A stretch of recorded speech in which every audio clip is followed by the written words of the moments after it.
I'm afraid we need to use math. Ah, I forgot that's my raid alert. Hello. Oh, thank you for the raid, Viridian. Let's see. This command works.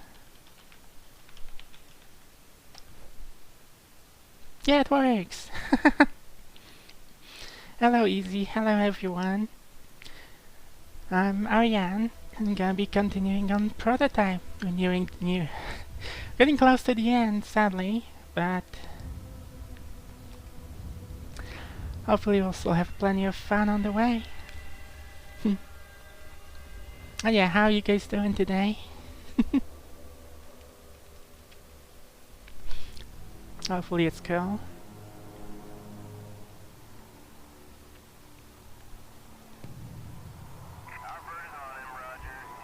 Oh, well, I guess that mod I just installed doesn't work. Not for the future. But yeah, the city's going to hell. Currently in a war zone. And there's a tasty, delicious base nearby. The streets are overrun by totally not zombies. There's helicopters in the sky. I mean, good, Fanon Vir doesn't like no scrap. I don't think Viridian's a scrap though.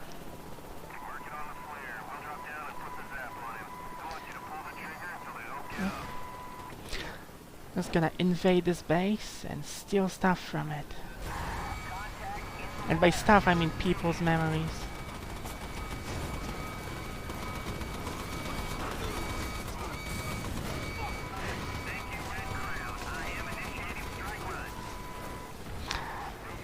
You know, I'm a little afraid what this mod is gonna do, because I installed it, I didn't have time to test run it, and I'm afraid.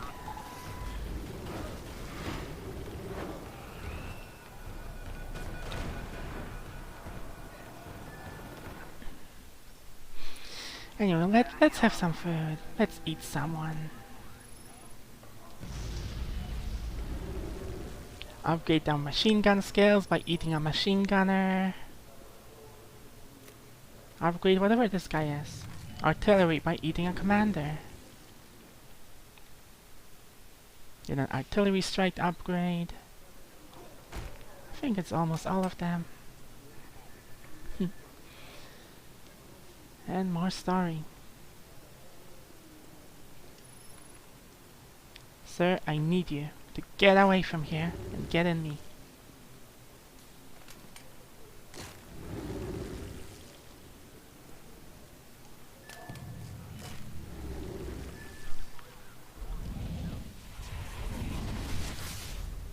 Sir, I need your signature on these papers. McMullen, you can see I'm busy. Stop talking about Mercer like he's the answer to our damn problems. He's a runner. That's where you're wrong. No other runner in Blacklight's history has been male. Fact is, we don't know what he is. I know what he's not. That's enough.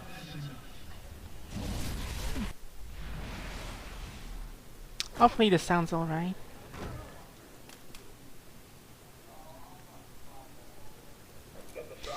Now since we're in a base, let's take care of it.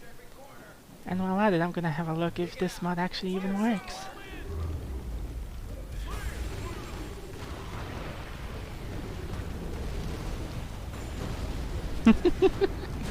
Well, some of it works.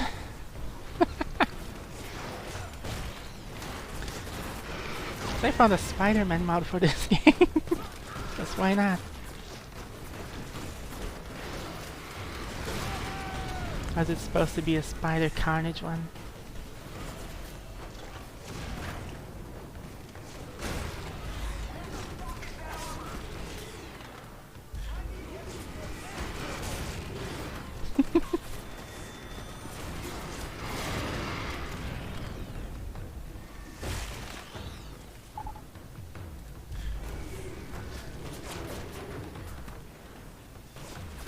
Doesn't actually look that bad, all things considered.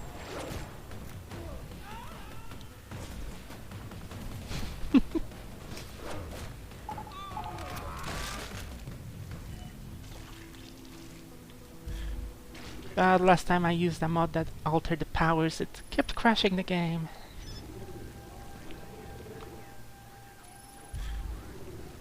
It was also supposed to change the base model, but I guess it just didn't do that.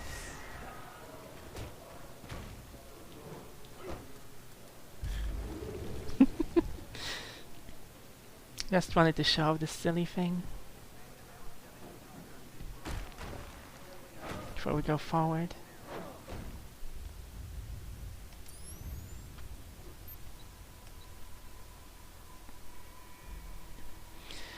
Let me just get rid of it and put on the proper clothes. Ones that aren't gonna screw things up.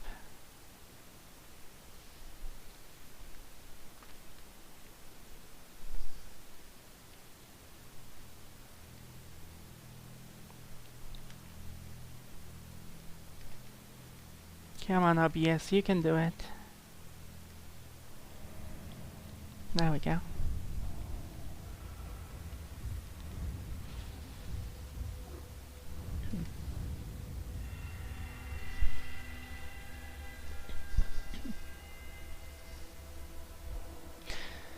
The funny thing about this game, like after every main story missions, if you if you quit from the game and reload it, it's gonna spawn you in a different part of the map, depending on where in the story you are. I guess at this point we're all near the military base that's just over there.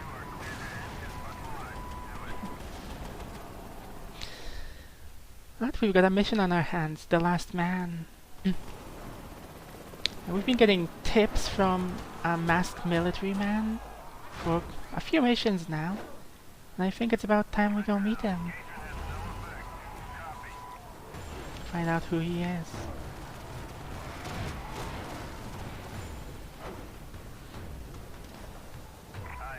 And there's the airship. Airship? Carrier? I'm sure those things have a name. Helicarrier? I don't know. On to the next mission anyway. Oh, this sounds okay, by the way.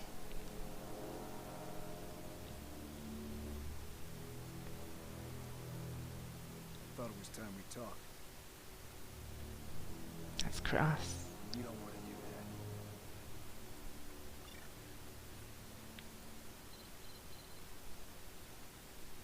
I've done your job for you.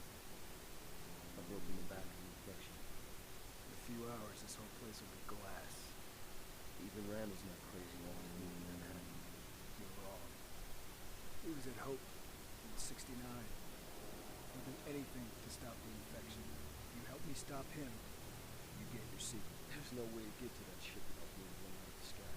I have a way. Randall wants a Colonel Taggart. He sent me to find him. He's our key onto the raid. Taggart's massing a large force of helicopters at these locations. If we don't move now, he'll muscle his way out of Manhattan in a fleet of helicopters, and Randall might not be able to stop him. Mercer, take out the helicopters. I'll try and pin down Taggart's location, and don't let any of them get out of the city. Taggart could be on any moment. Why does it seem like I'm on the short end? Oh, Alex, nice that you weren't funny. Access to the helicopters, you can get out anytime you want. Just gonna up my volume.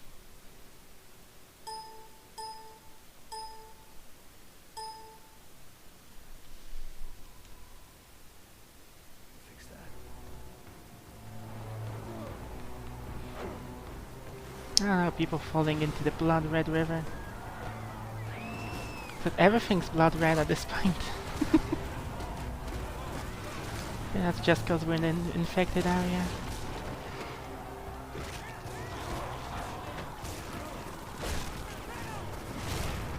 Ow.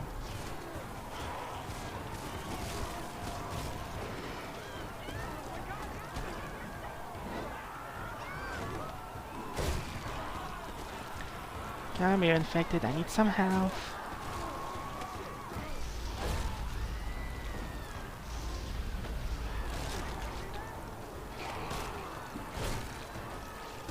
Nom nom nom nom. Delicious.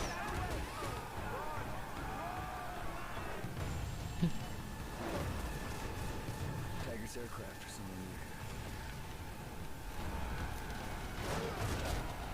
Hello, I need this.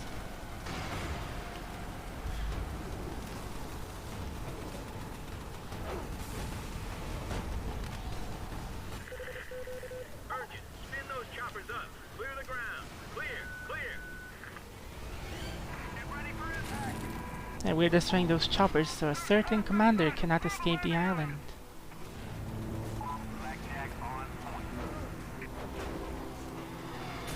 Ow. That's rude.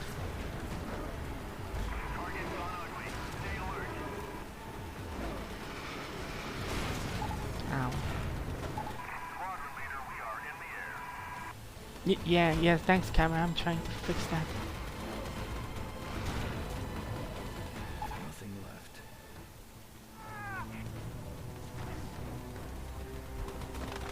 Where's this guy that keeps shooting me? Why are the turrets up here? Set them up really fast, huh?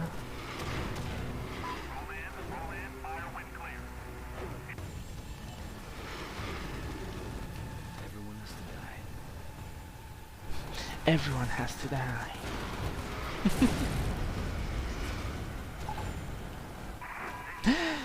It's a person I can eat. Where are they? There they are. No, I was gonna eat that.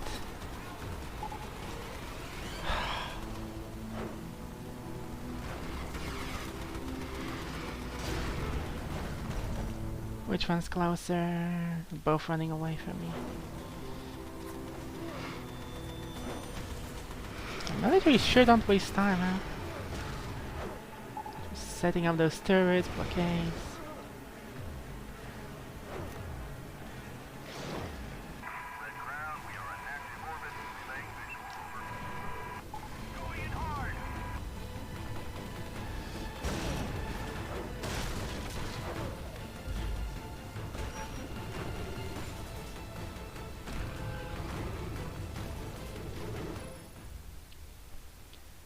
I need to get to that one.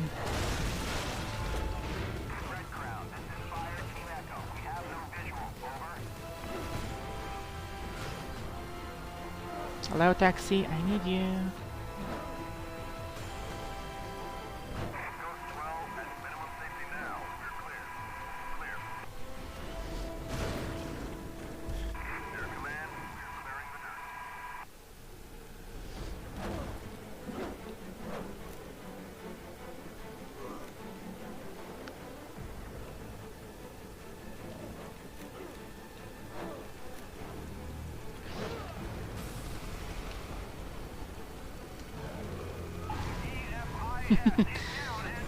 Turning into a cannonball is so good. It's got range and tracking, doesn't care for physics. Oh,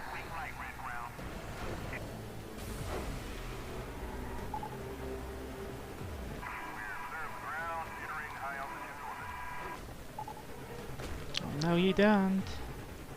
Don't you dare escape from me.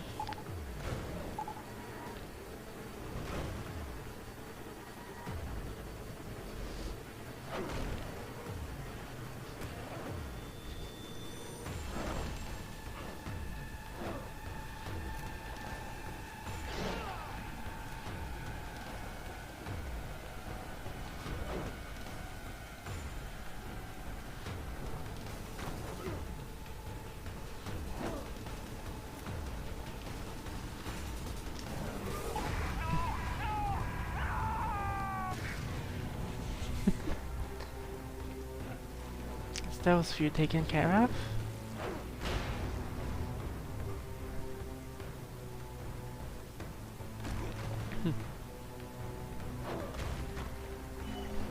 But yeah, so apparently Commander Cross has been helping Alex out, feeding him information. Even though last time they met, they, well, fought. And one almost killed the other. And then the other almost killed the first one. We're gonna find out why. Isn't enough. Actually, I'm not sure if this time. Going down. Since now I'm not on a time, I'm just gonna fill up my health bar.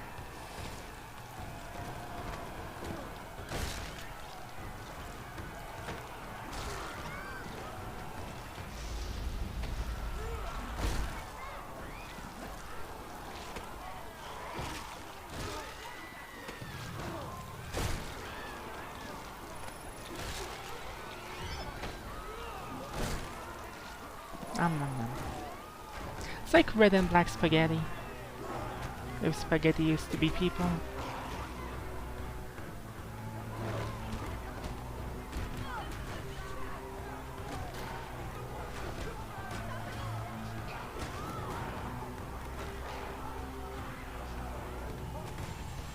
And the streets are so... No personnel, no survivors.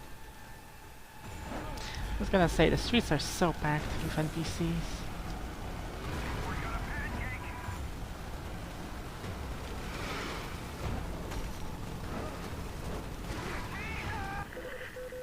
Urgent. Spin those choppers up. Clear the ground. Clear. Clear. Priority order. Scramble all crews. We need to get these birds in the air. Now. Losing control. This is Ghost 3384. We are go.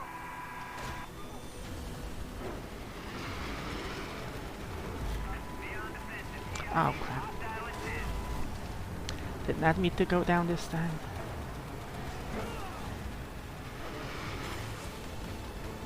Losing power. HQ. Ghost 3675. We are clear of the red zone.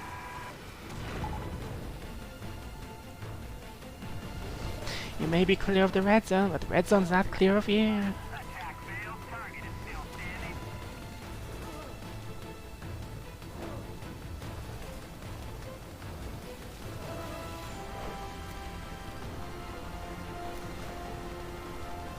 Hello.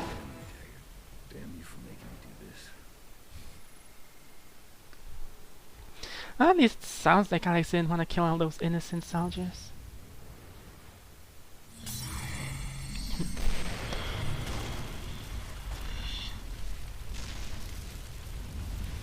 Hope was a Blackwatch project. The goal of the experiment was to create a viral weapon that could be used to target specific racial types. But Hope went wrong. A mutated virus infected all those people. Drove them mad. Their bodies crawled with hell. And at the center of it all was Elizabeth Green. And somehow she survived. Endured the virus, absorbed it, changed it, whatever. Her unique biology inspired this new bioweapons research program. This became Gentech. And Alex Mercer worked for them. There was one leak too many and Randall stepped in to shut it down. No one was safe. Mercer fled the scene with a sample of the virus, took it as insurance if he needed it. Blackwatch cornered him at Penn Station. With his back to the wall, he unleashed the virus on Manhattan. What Mercer did is beyond forgiveness. But there is no Alex Mercer anymore. The virus didn't just kill him, it became him. Copied his body down to the genetic level. It became me. I am the virus. And I, in turn, released Elizabeth Green to infect the city a second time. Now she's dead. Alright, but Randall won't accept that the virus can be stopped. And with Firebreak, he'll level the city. Just like Hope.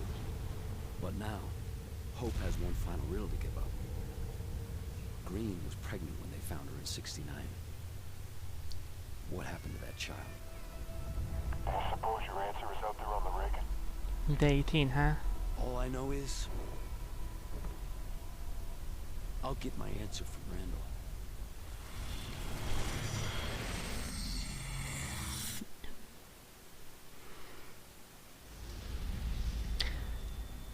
Ah, day 15 of the infection. Wait, what? How do we go down to 60% of the population being infected? When day 12 there was 81% infected. You have a feeling that someone kind of forgot the numbers?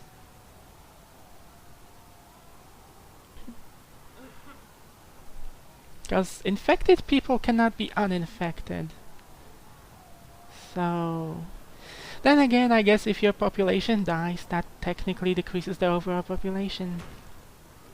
Nah, so I just kind of forgot about numbers.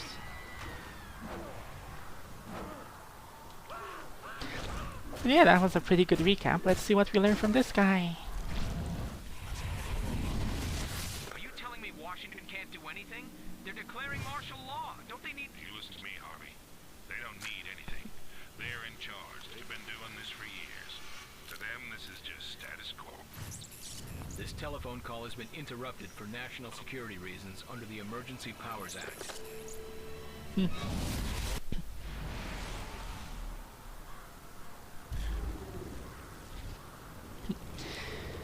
But yeah, that was a pretty good recap. Alex Mercer was kind of an asshole. He was a scientist. He made Blacklight, the virus, so much more deadly. And he wanted to spill the beans, but they cornered him, so he just released it and he died. And the virus became him. And it thought it was him, up until about now. Elizabeth Green was the source of the other type of virus, the one used, what was it, like 60 years ago now? Well, 50 in story. And she's also dead now, and in Alex. So he technically should have all the skills and abilities she did. Maybe he does, but he didn't have time to hone them. He technically hones them by the second game, but I don't like the second game's story.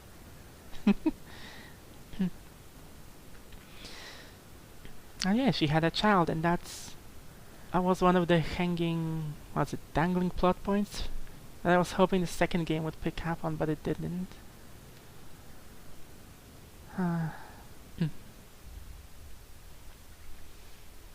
Anyway, let's have a look if there was anything we missed from this story, from this previous mission. I don't think there was, but let's have a look at the good old trusty website.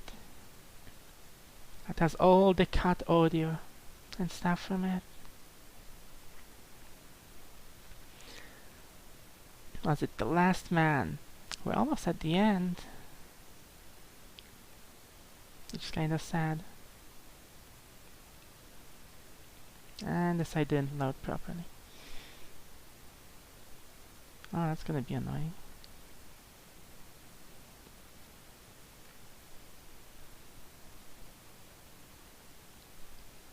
The Last Man. Oh yeah, there's quite a bit of audio that didn't actually play. Can I make it quieter? No? No, the website's gonna bug out on me at this point. I don't like this guy. I don't like Taggart. I don't like this guy. I don't like Taggart. I don't like how any of this is playing out. But I'll play his game if it gets me on that carrier for FaceTime with General Randall. Yeah, I don't know why they removed that bit of a line. Like, they seem to have removed a lot of voice lines about Alex just introspecting to himself, which sucks. Because it really would have given a lot more insight into how he thinks. He still thinks like a person, not like a mindless virus.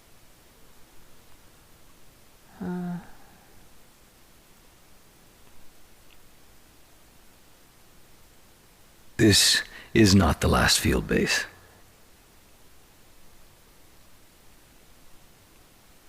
Scorched. They're still operational. A lot of little lines that weren't there. While Taggart has access to the helicopters, he can get out anytime he wants. I can fix that. And that's a good explanation why we're destroying so many helicopters full of innocent people. And that's why Alex, well, said this at the end. Damn you, Taggart. Damn you for making me do this. No aircraft, no personnel, no survivors.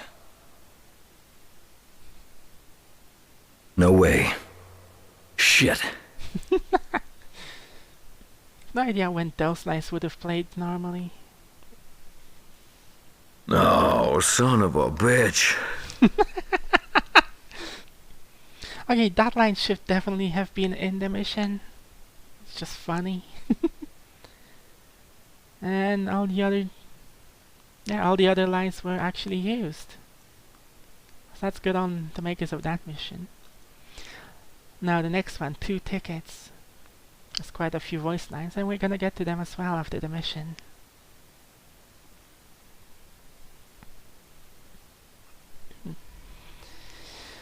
Well, let's do 2 tickets. One for Alex, one for Cross. Cross, who is surprisingly not very cross at us. Where are we meeting him? All the way down here. Down here is the military base. And we're really getting close to it.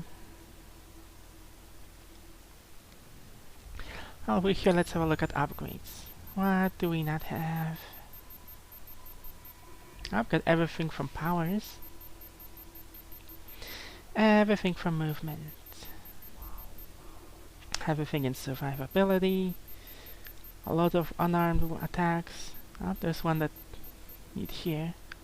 Snapkick launcher. Sends people flying so far, and it's just fun to use. So let's just scrap that. Oh, power bomb.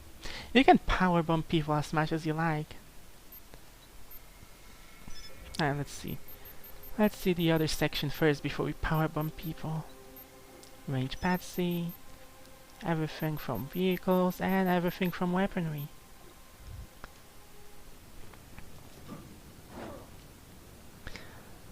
Alright, let's see what the new toys do. Snap? No. What are you targeting? Snapkick launcher. Sends people flying. Meanwhile, power bomb can just keep slamming a dude into the floor. And destroying everything around with this one guy who should be paced at this point.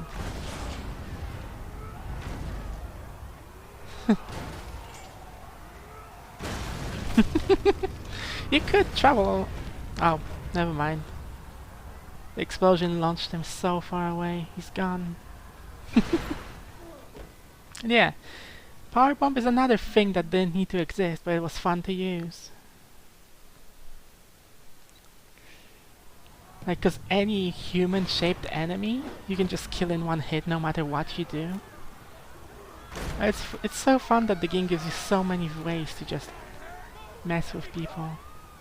Like this, the curb stomp. Can walk up to a corpse and hit light attack. Stomp, stomp, stomp, stomp, and kick. And they go flying.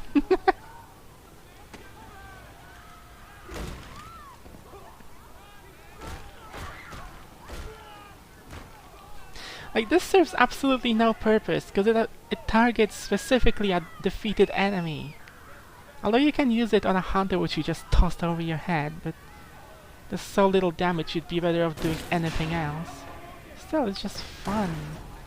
That's why I like the first game so much, because it has so many cool little things you can do. Also parkour and car destruction. Like, just so good. Like, it really feels like the first game had all the heart put into it, while the second one had to just be churned out. Although the second one does have cool things in it. Like, it lost a lot of details.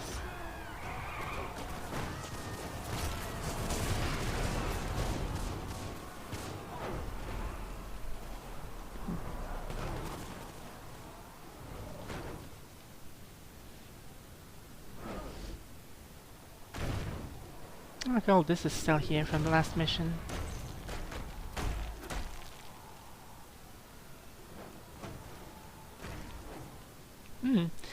And this stuff is still here too. It's a cool little bit of persistence between missions. Which usually doesn't happen. 2 people I can eat right next to each other? I must eat you, and then I must eat you. What do you know, Dr. Brian Barrett? this substance? Oh, What will its effect be blood on tax Zeus? again.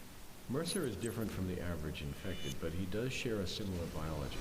In my opinion, it will affect him much like it does those tainted with the Black Light virus. Will it kill it?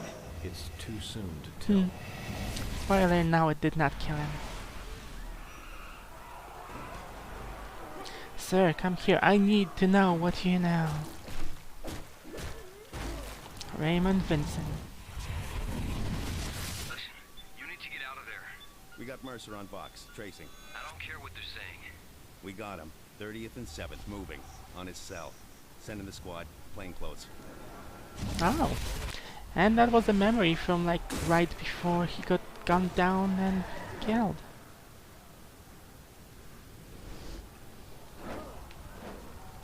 Technically we don't yet have access to all the pieces of this puzzle to unravel the conspiracy. But looking at the web of intrigue, 40% complete, yeah. You could spend quite a while running all over the city just grabbing the people who are part of this intrigue and conspiracy, eating them and finding stuff out. And it's fun to do, but it's very time consuming. You can also just watch all the web of intrigue notes on YouTube, but it's more fun. I think it's more fun doing it yourself, but well, YouTube's always there if you forget or just want to watch it all in one go. Anyway, 2 tickets. We're hunting down Colonel Taggart. And this is where the whole flashback thing takes place. There's even a collectible app here. Like in one of the cutscenes, Alex climbs that thing and jumps down. And this is where him and the soldier talk. And talk and talk. So we're almost up to date. Which I'll remind again, last time we were told the city is gonna get glassed in 4 hours. That was on day 12. Now we're on day 16. And the conversation to which we're about to catch up to takes place on day 18. So yeah, someone screwed up and then go back to change the numbers. And you know it's supposed to take 3 weeks because of a dialogue line after you complete the game and enter free roam. But anyway, let's go into this paradox of a day.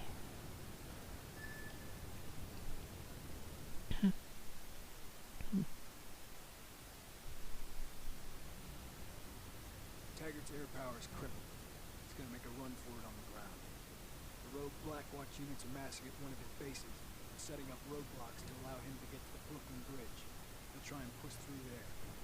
We need to hit him at the base now, before the defenses are complete. Force him out of his hole. When he makes a run for it, consume it. Keep the pressure on, and he'll keep running. But don't let him escape. If he makes it out of Manhattan, our ticket onto the Reagan is gone. He doesn't have a chance. Why do you need a ticket on the Reagan? They wouldn't let you die. Also, how do you know what consuming is?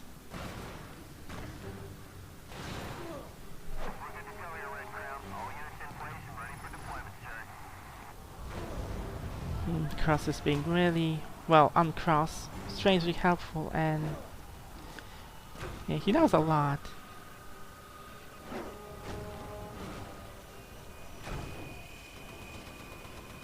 Again, the military would know, but still, it's weird.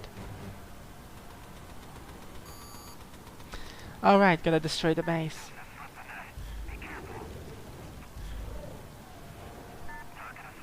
What? Okay.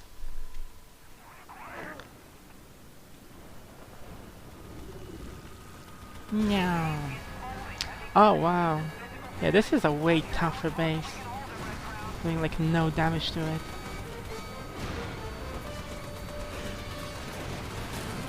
Ow.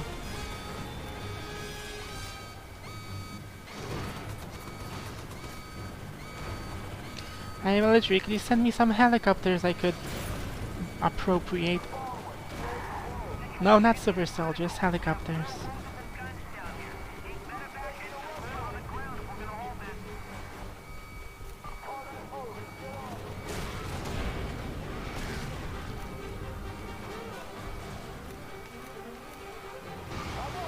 Hello, super soldier. Have a rocket. Actually, can I kick you? Yeah, go flying.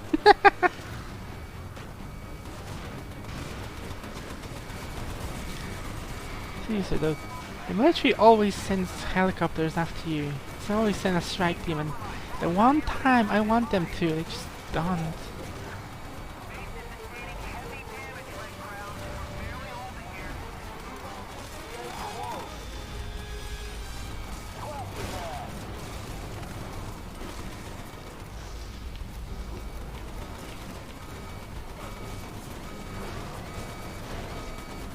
You know what? Give me this tank.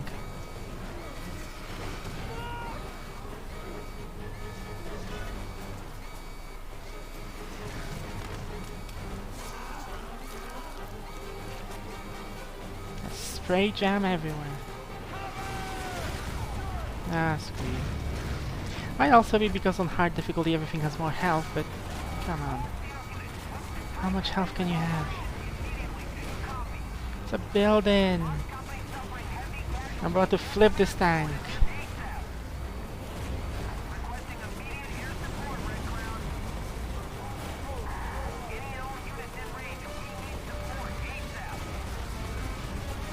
Taggart, come out and play!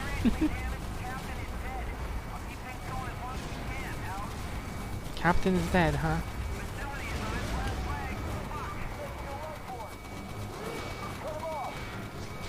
The military dialogue in this game is just fun.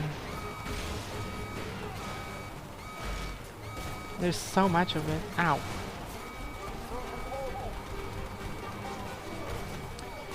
Hello, Captain Who... Ah, okay. Fuck off.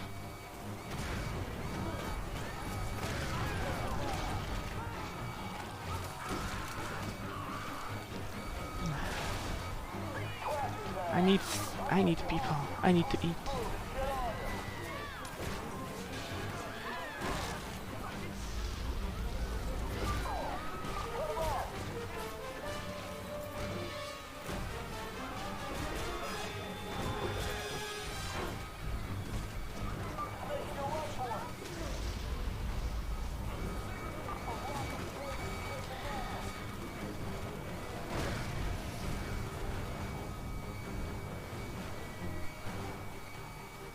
Okay, Devastator. Ah, the health is going down as fast as I like.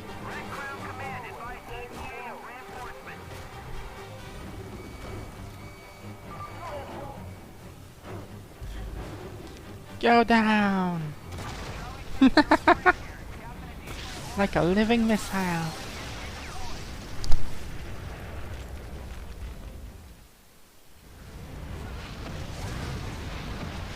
Oh, he's got a thermobaric tank. That's gonna be fun. Like the physics there. I need that bastard Taggart in one piece.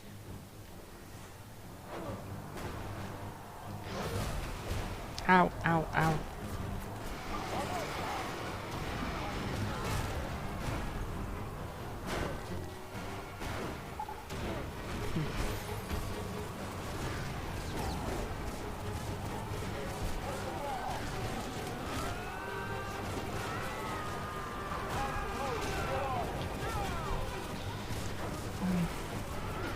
The annoying part of this mission is that you can catch up.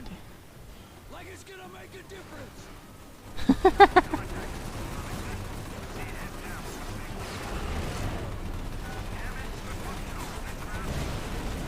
Ow. Ow, ow, ow, ow, ow, ow, ow. I was gonna say, the annoying part of this mission is that you cannot actually hijack his tank to kill him. Or to just stop him at all. The moment you try to hijack his tank, you're gonna get into the hijacking quick QTE, and it's just gonna blow you away from rocket out of nowhere.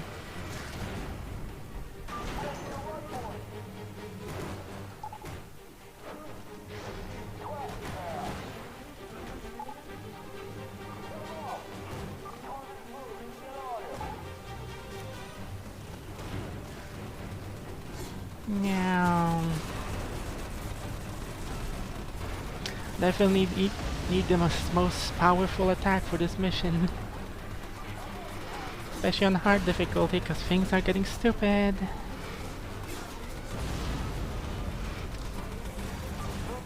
Nothing will protect you from me. Not men, not weapons, not armor.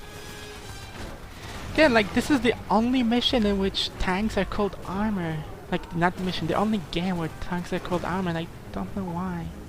Also, this is the Hammer House. It's cool. Lets you fly. Kinda. Just lets you yeet yourself across several blocks. Ow.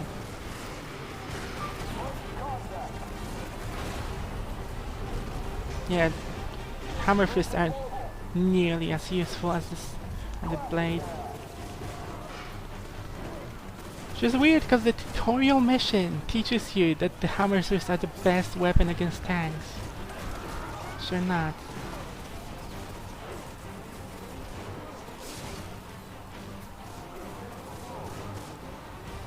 My favorite weapon is still the claws, even if they're not as strong. Force Taggart to flee.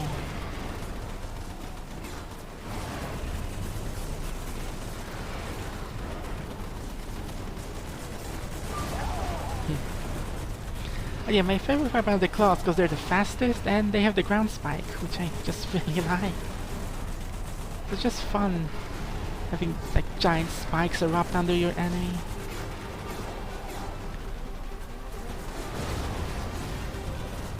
Meanwhile, the blade has become like a can opener for tanks. Whee!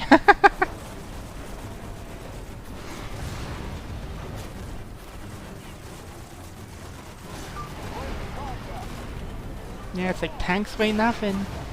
It's also a cool way to show just how strong you are. Now, Alex is really hamming it up to keep Taggart on the move. You can just ride this. You're gonna get blown away by a rocket sooner or later, but you can just ride this tank.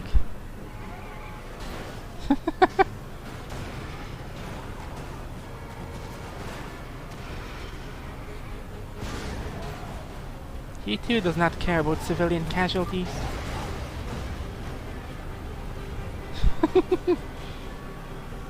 And this is what happens when you try to hijack him.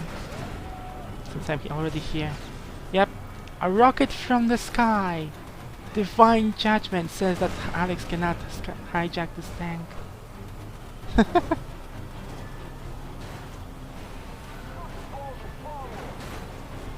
Zeus is bolting now, Zeus is having a ride. Also I need help.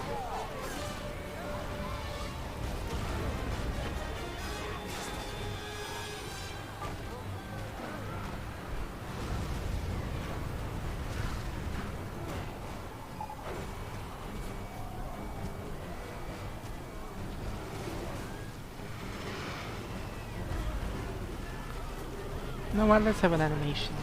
Oh right, that stops your momentum. So the tank kept going and you fell. I fell.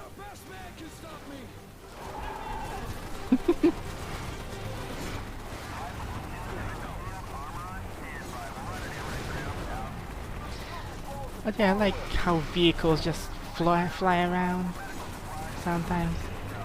It really shows how much strength you have, how much like force you're putting on them.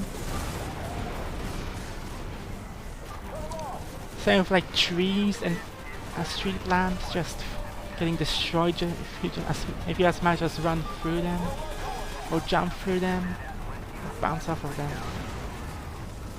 Like it's just those cool little details this show that really add to the open world experience, and I really like it.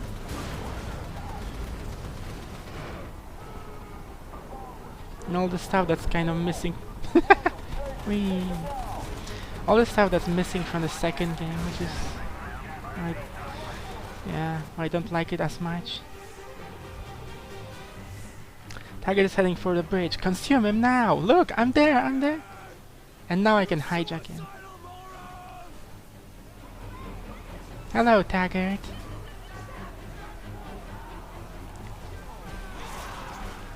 Ooh! Oh, it's a lot of blood. I need his body, you know.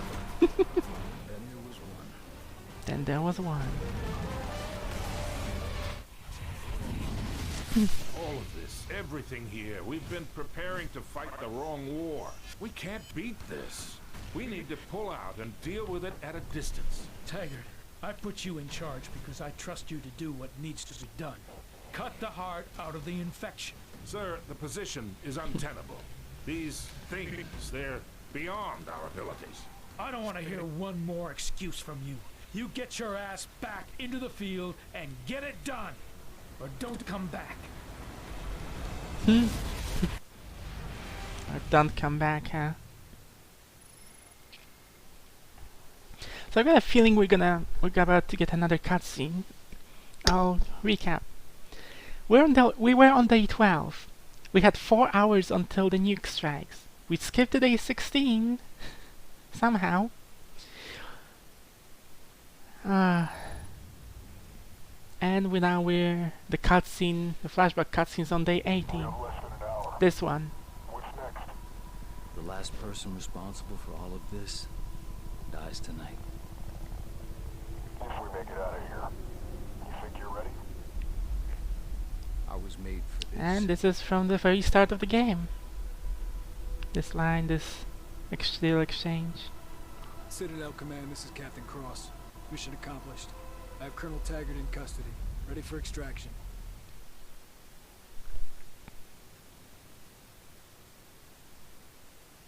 Uh-oh.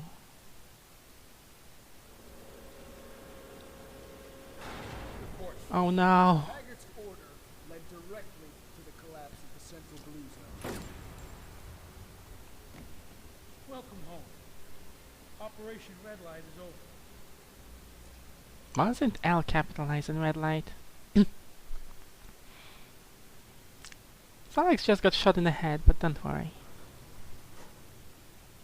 What about our men? One's on the ground in Manhattan. You didn't think I was that naive, did you? When you have a festering wound, cauterize it. Saving millions of American lives.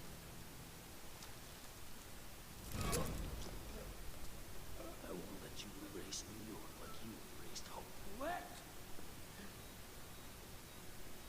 We're 6 minutes out, and only I know the code.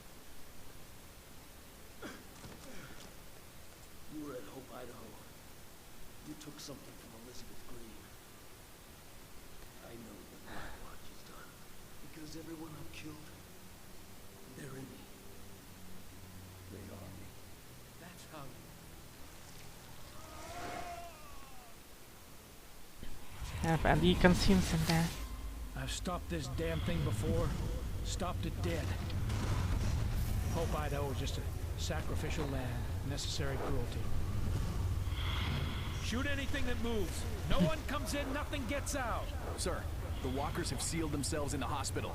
We have orders to liquidate the entire population. The mother and child are now military assets. And I just made general officer.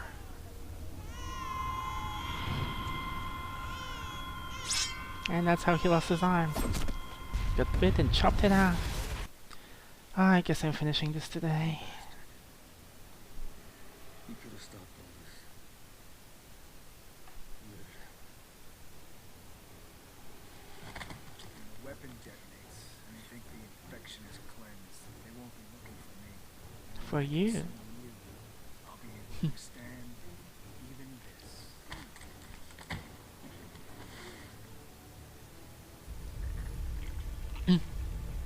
There it is.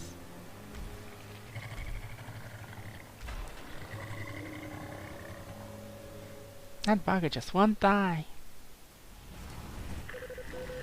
All hands on deck. All hands on deck. Intruder alert.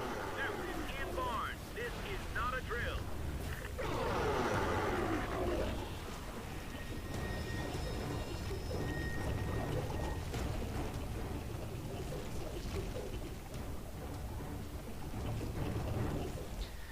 So a lot just happened. So let's take a step back.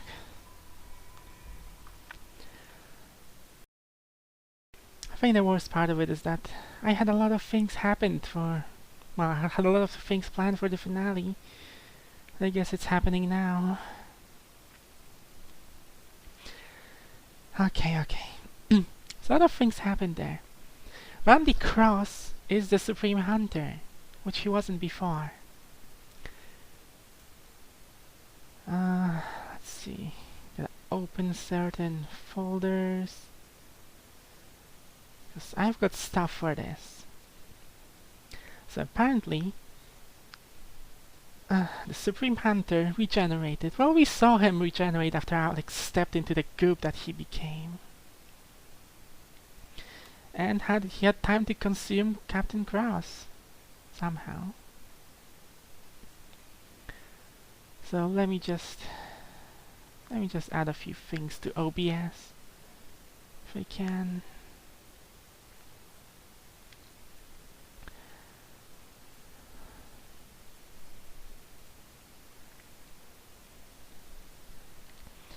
So I didn't expect it to go straight into the next mission. I thought I had some time.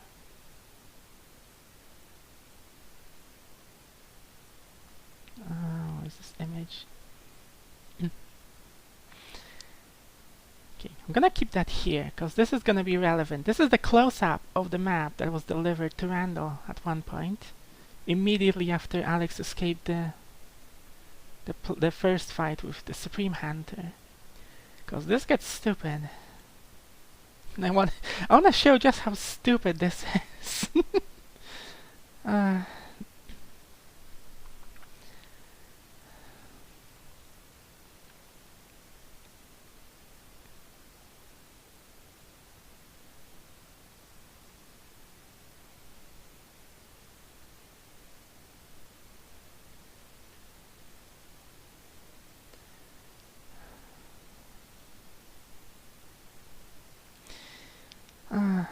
You know what?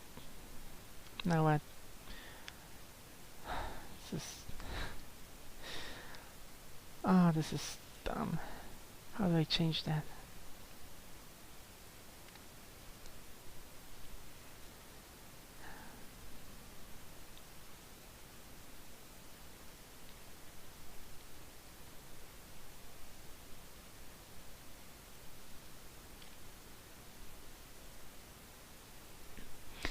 Right, let's take this.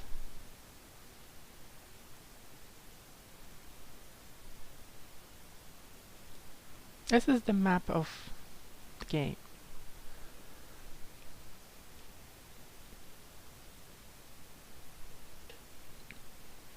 And this is what we were shown. So I'm gonna do a little show and tell. So we were here at G. Because this is dumb. Now I show it. So G is where the fight with the Supreme Hunter first took place.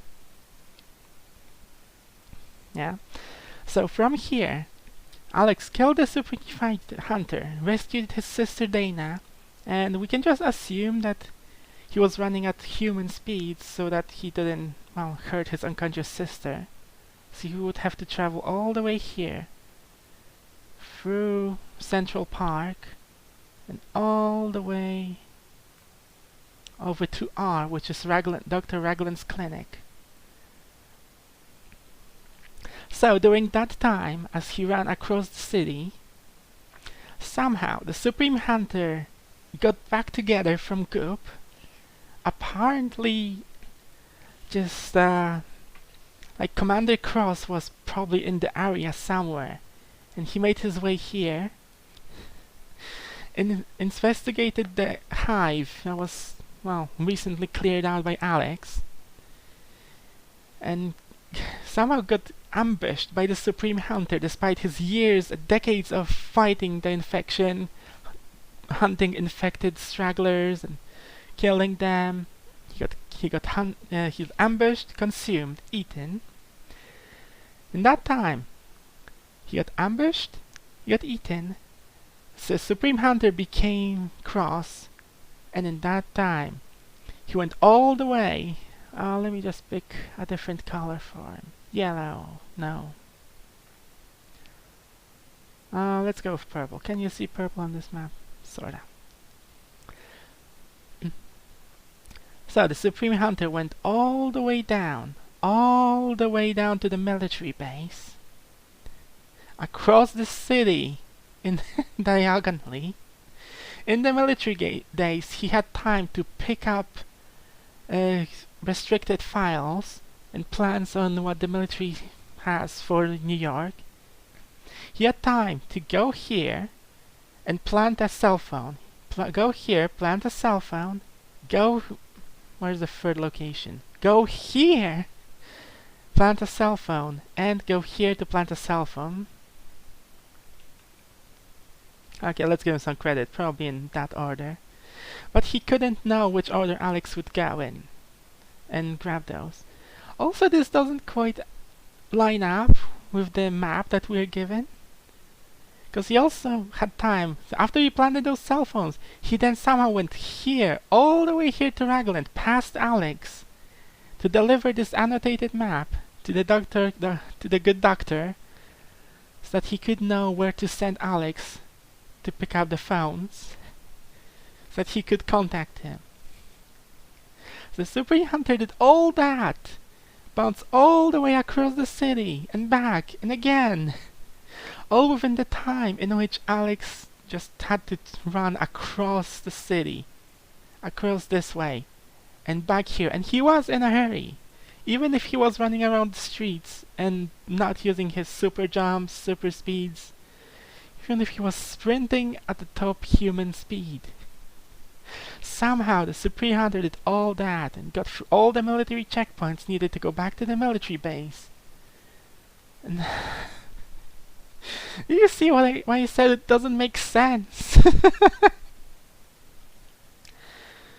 Just a gripe that I really wanted to bring up.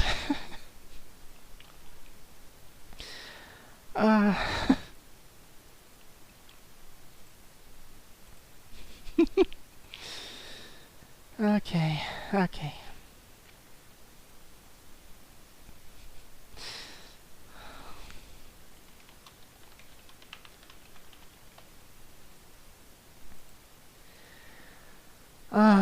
Right, let's get back to it.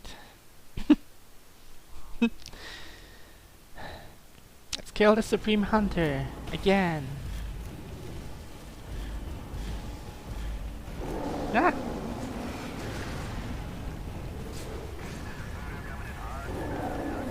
Yeah, it's like a truck.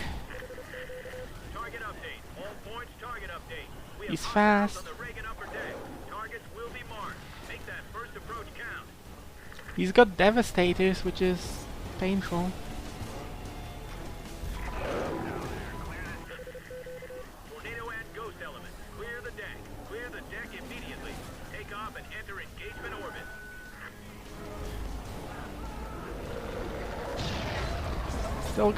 He's still got ground spies. Picked up some more skills from Alex.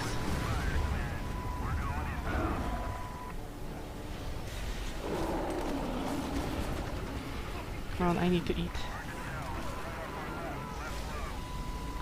Oh, and he's exploding again. If you get caught by that, that hurts a lot. Guns do pretty much nothing to him. Second wing on approach. Confirmed.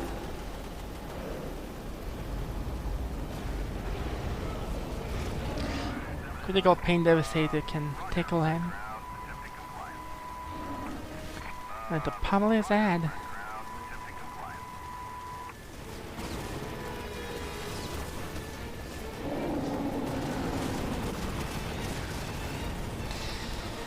Actually, the best way to fight him is just to yeet things at him. Well, sooner or later you might run out of things. No. Don't want to be there.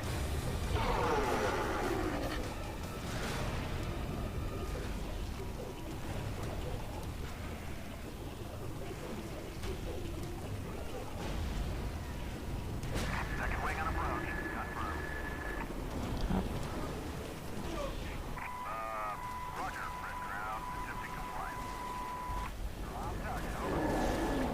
Ow, ow.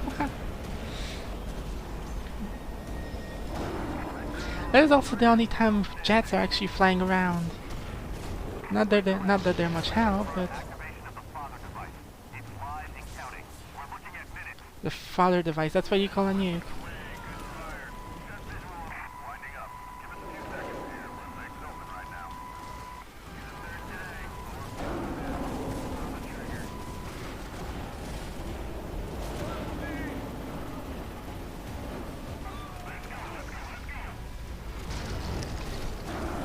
Military, could you stop shooting at me? I'm trying to help you for once.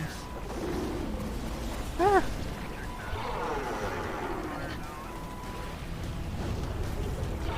Definitely don't want to get caught by his Devastator attack because it hurts like hell.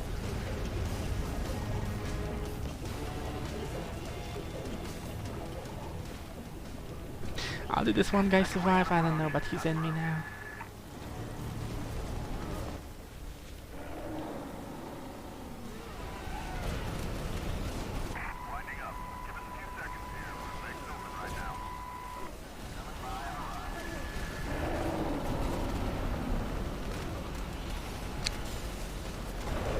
Give me those rockets. Ah.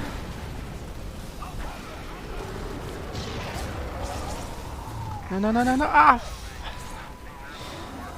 Yeah, Alex doesn't like being impaled, it hurts a lot. Ah. But everything this guy does hurts a lot.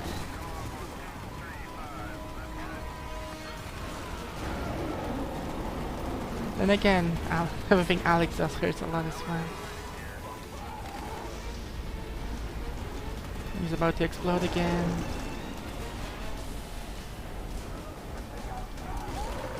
Or not. Or not, or not.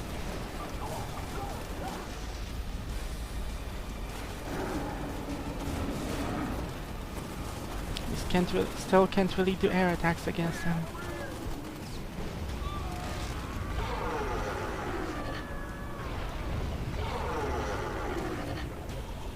There he is, exploding again.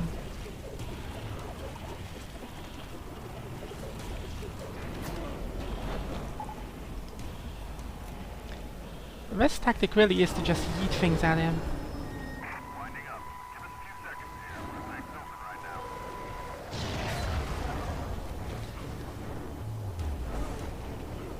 This cool little animation where Alex holds a fucking chopper rocket over his shoulder and yeets it. Ah! He also knows the power of yeet. Just trying to get more health, because it's gonna get difficult to get health in phase 2.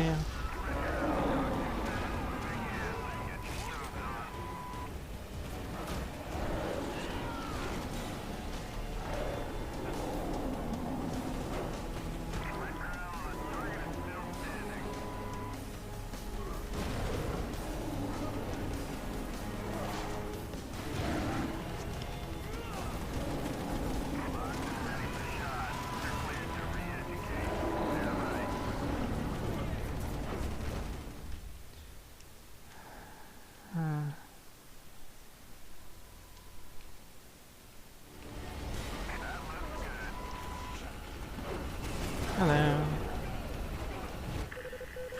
This is Red Crown to all crew. We'll remain on station to coordinate. Everyone else needs to abandon the Reagan right now. Support vessels to perform pickup duty and retreat to minimum. And now we have 3 minutes to kill him. Abandon the Reagan right now. And military is in retreat.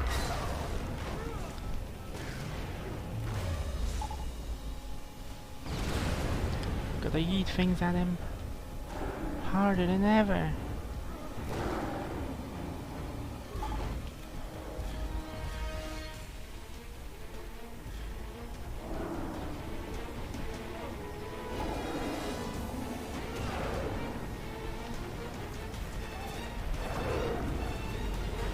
Pain.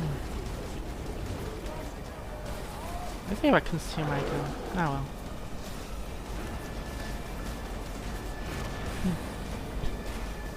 Also, there's a funny thing about this ending cutscene that we might see if I don't screw this up.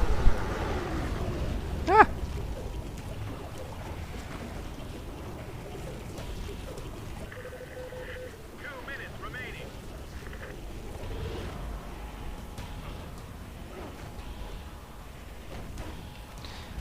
Alright, let's kill him the canonical way, by the use of blade.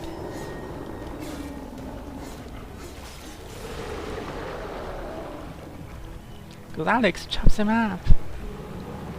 Does not consume him, annoyingly. Grow that back. What do you mean? Is that a threat? He became a puddle and came back. He is gonna grow that back. And look at his ass.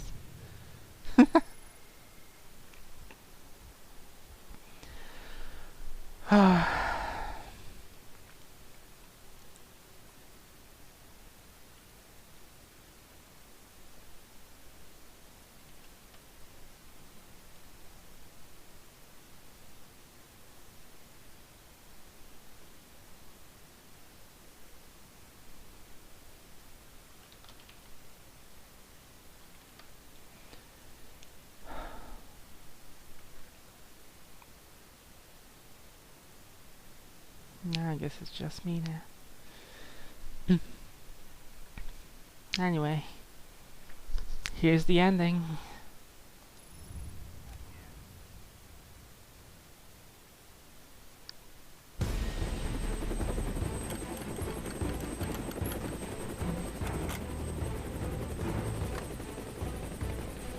He straps the nuke to a helicopter. Of course he knows how to operate it. And he flies it off over the ocean.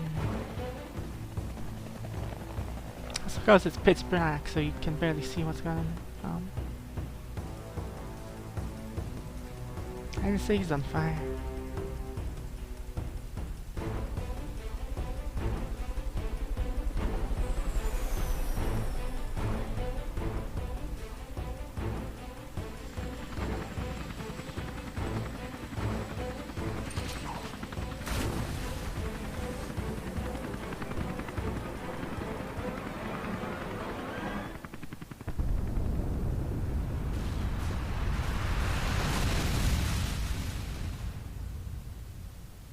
Boom.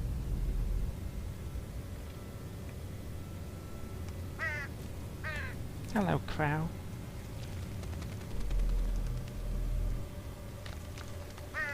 Let's get consumed by a bit of biomass. Turns into a hand. Into a person. Into I looked Alex. for the truth. Found it. Didn't like it. Wish the hell I could forget it. Alex Mercer. The city suffered for his mistakes. For what he did at Penn Station. And whoever he was, that's a part of me. Because when I close my eyes, I see the memories of 1,000 dead men screaming as I take their lives. Moments I'll relive forever. What have I become? Something less than human, but also something more. That is a cool line. News One has confirmed that a nuclear weapon of unknown origin has detonated 10 to 15 miles offshore of southern Manhattan. Estimates place it at roughly 5 times the size of the bomb dropped at Hiroshima. Is there anything you'd like to say? No, I guess I just tell everyone we're okay. You know, we're gonna be okay. New York will bounce back. Hey man, if it wasn't for the Marines, we'd be dead, all of us. They risked their lives to save us. We owe them. I have Sergeant Detweiler here. Sergeant, what can you tell us about the present state of the infection? Since last night, nothing. They don't seem driven in the same way. They're not a real threat anymore. It's been 10 minutes since the Vice President has been on the ground. Senator Ambrose is expected to make a statement.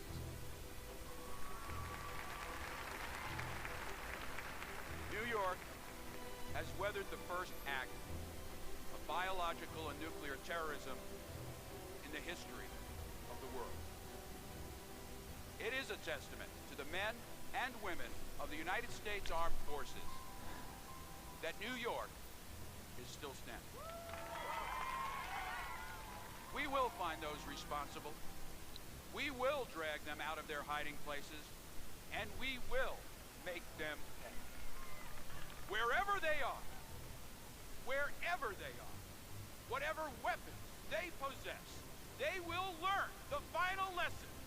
America does not start wars, America ends them!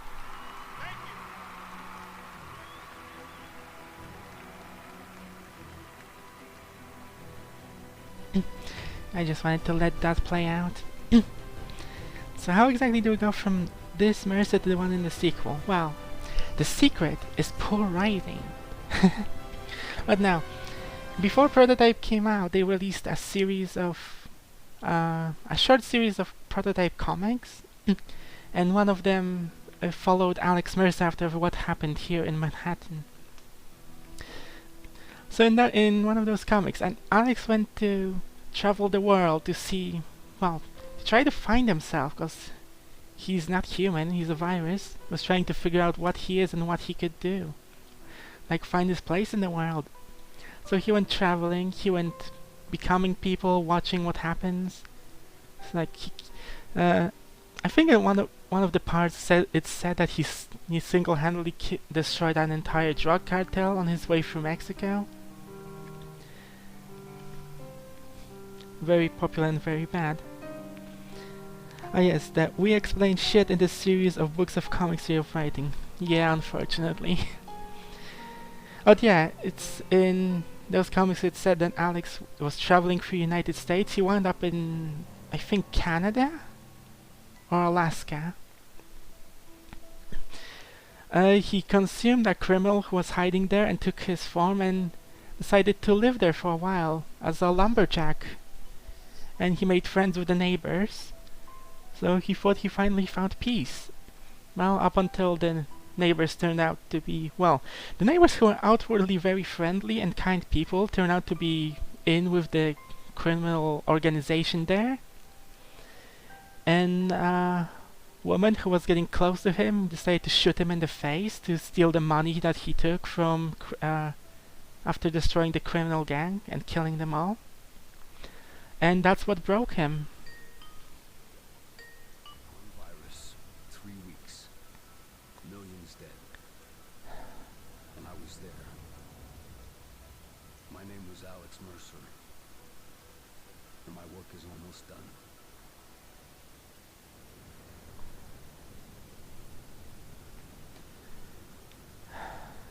Yeah, apparently that took 3 weeks. But yeah, apparently that was enough to break Alex's, like, trust, faith in humanity, and make him come back to New York for whatever reason to restart the infection. It doesn't make much sense given how much character development he had by the end of this game. Ah yes, Freeroam. The city is still partially infected and there's much to be done.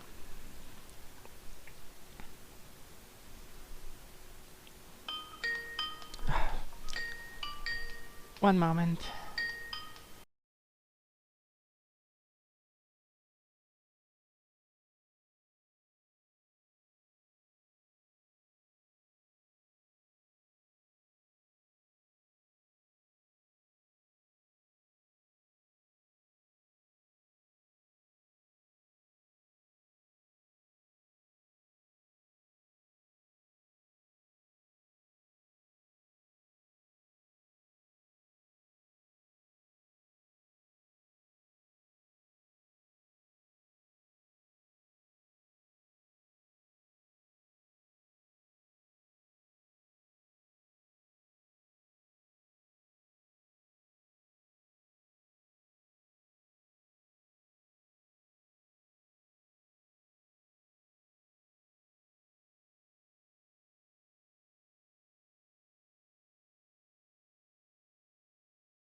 I'm here. Just had to take a call in case an emergency happened, but fortunately there was no emergency.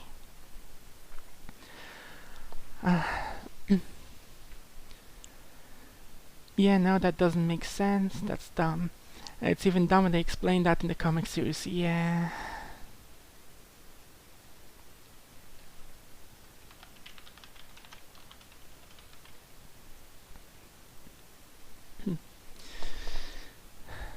Right, so now we're in the open world and New Game Plus unlocked. Going through the game with all the things unlocked is pretty fun.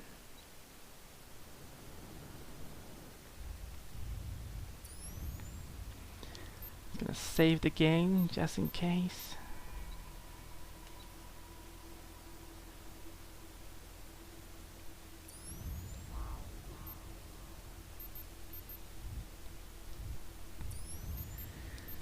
Alright, and I still have quite a few things planned.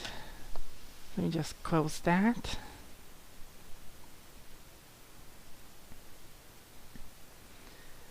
Let me turn on... where's Chrome? Has it finally decided to load up? Now, since we didn't get time to, well, check all the cut stuff from the last two missions, let's have a look now. Since the website actually finished loading. Oh, there's nowhere to hide in there. Until they relax, I can't get in. I wonder if in the original version of this mission you were supposed to actually infiltrate the military base. Oh, Taggart. You're mine. That's weird. Without Taggart, I can't get to Randall. And then there was one. Taggart! Come out of your hole! I think most of those calling Taggart out actually played during the chase.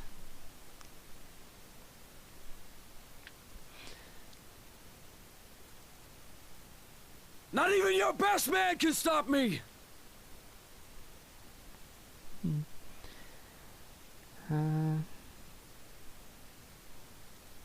I need that bastard Taggart in one piece.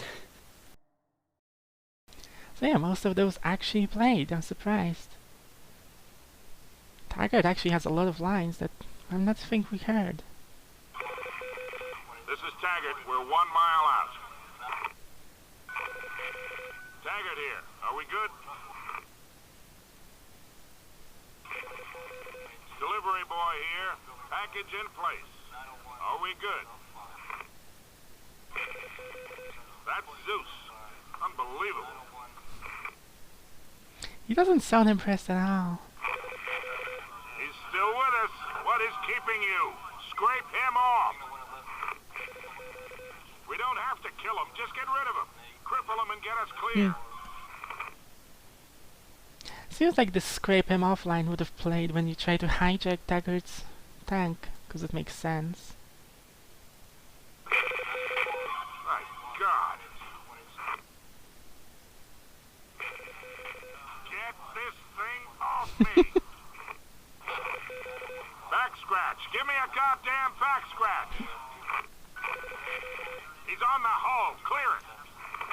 Yeah, like a lot of those lines should have played when you try to hijack Taggart's tank, but they just don't.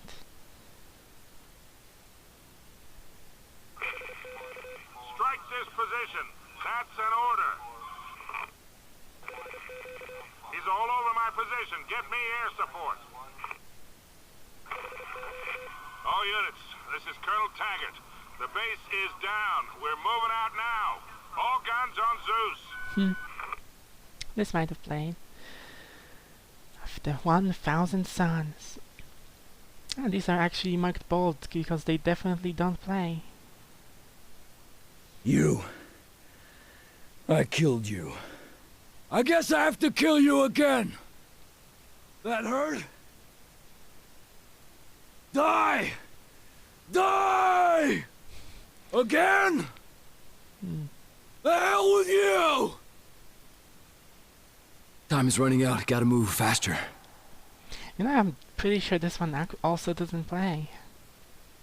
Or this one. That anti-aircraft fire is killing me. Because you don't get shot by anti-aircraft during the mission. Unless it means the 2 turrets, but he still doesn't say that. The bomb. I can't stay in the sky or I'm toast. I also don't think he says that, but then again, I'm not sure if he does because I didn't try hijacking a helicopter. Because you get dropped down, well, you get shot down immediately. And here's a lot of lines for the Blackwatch HQ. Roll call, roll call. We are all points request. Reagan deck is hot. If you're in the air and armed, we need you, now. I think a lot of those actually did play. Target update. All points, target update. We have hostiles on the Reagan upper deck. Targets will be marked. Make that first approach count.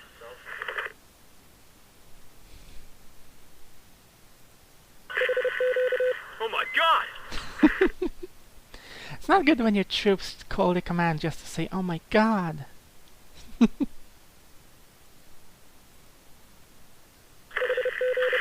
is Red Crown to all crew. We'll remain on station to coordinate. Everyone else needs to abandon the Reagan right now. Support vessels to perform pickup duty and retreat to minimum safety. That is a general order. Abandon the Reagan right now. General order. 4 minutes remaining. 3 minutes remaining. It's a good thing that they know. 4 minutes remaining. 3 minutes remaining. 10 seconds remaining. I think this one actually plays when you lose. 10, 9, 8, 7, 6, 5, 4, 3, 2,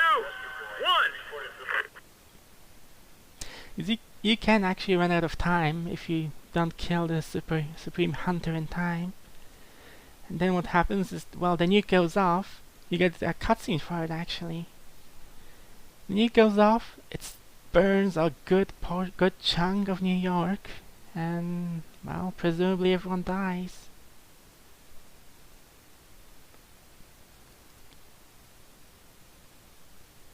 Let's have a look, because we're run out of lines, so let's have a look at those two. You shouldn't have been able to stop me. There's something special about you, Mercer. It's not enough to beat you, Mercer. I want to be you. And this is the line that just played after we enter free mode after the story. One virus, 3 weeks, millions dead. And I was there. My name was Alex Mercer. And my work is almost done.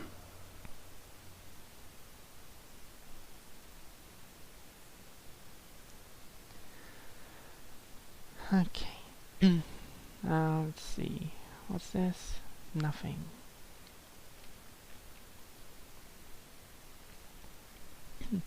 Something else I also wanted to show. Let me just make this big again.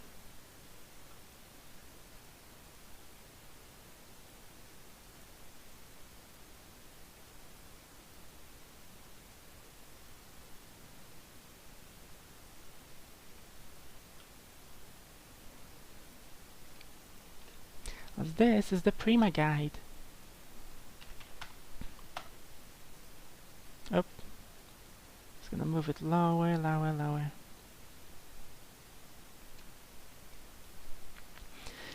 This is the guide that, well, got released with the game.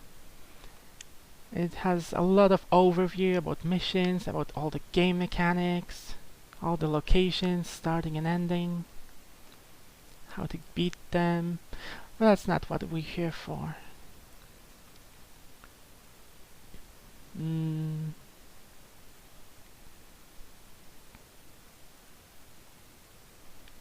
Why does it do that?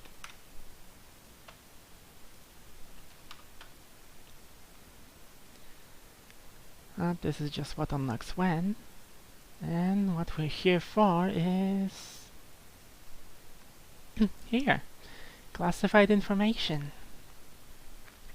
A lot of just concept art, concept information about game.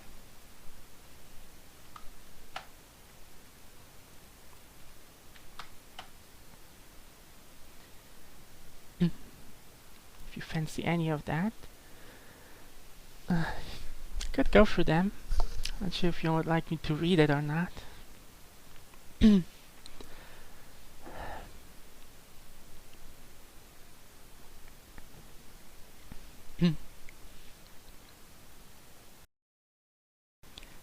Because despite the game being over, I still wanted to I'll share this stuff, share everything I've got in the game, cause I just like it so much. I can close this.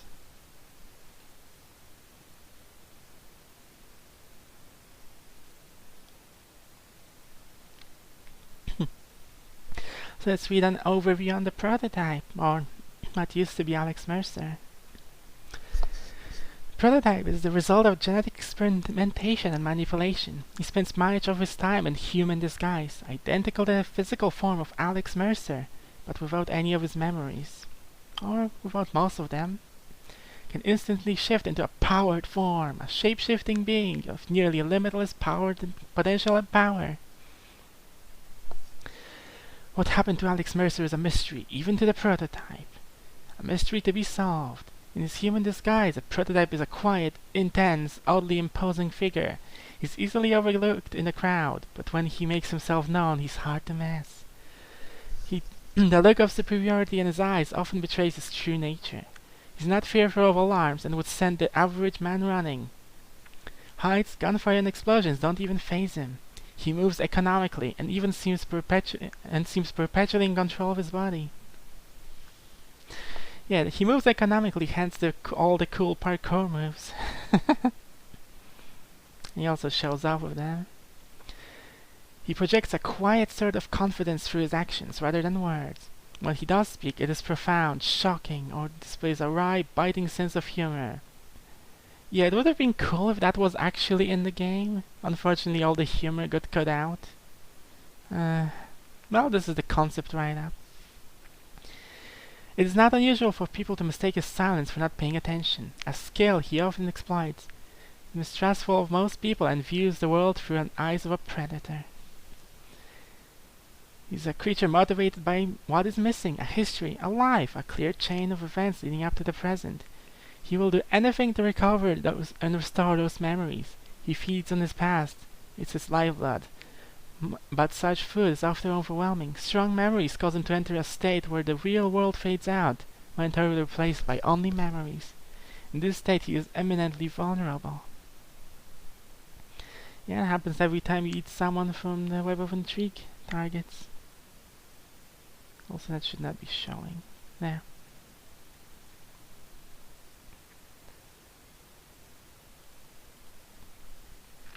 To the world at large, the prototype's powered form is terrifying. Despite his incredible strength and near indestructibility, the prototype is not a brute. He's capable of exceptional feats of intellect. Should have been showed better. This intellect grows as he consumes people, memories, and skills. The prototype's body is his weapon. In fact, it's an arsenal of weapons. Every portion is under conscious control. If he wants claws, he grows claws. If he needs to be bulletproof, he grows armor. He is a repository of genetic ability, capable of instantly mixing the best of any creature into a single super effective form. The prototype is seen as a threat and pursued by any number of forces, from local authorities all the way up to the American military. Each wants him for different reasons. It's the prototype's job to hunt down these responsible for his creation. They are poised to stop him from uncovering who, what, why, when, and where of his past. He represents the ultimate security risk, someone who can collect the minds of all responsible for a conspiracy and use their skill and use their knowledge to expose it. His origins linked to secretive projects and have given rise to other creatures with exceptional abilities like the prototype, all based on similar top-secret genetic principles. Some of those kin fear him, others pursued him to steal his power for their own, and others still have a deeper and more complex plans. One of those beings, Elizabeth Green, was released onto an unsuspecting world just as the prototype came to consciousness. This creature plans to use her abilities to unleash a plague, and as such, he feels compelled to stop her. She also seems to be linked to his origin. He cannot escape the feeling of whatever past he has lies with her. And that was the concept write-up for him. We're gonna go through all these too. I just remembered something though. That ending we watched. like Alex flies out the helicopter to Manhattan. Well, flies the helicopter over Manhattan. Over Manhattan? No, from Manhattan over the nearby sea. Well, onto the ocean to drop off the to drop off the nuclear warhead and, well, save the city from its blast.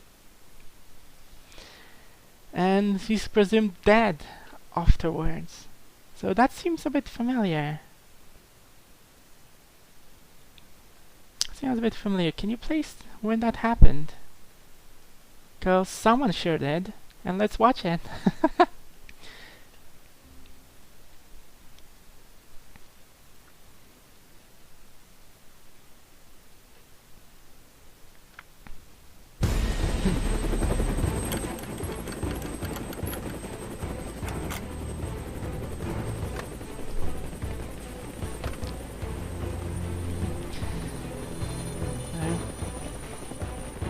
Here it is, the cutscene. Yeah. Picking up the nuke. The helicopter. Fly it off you do.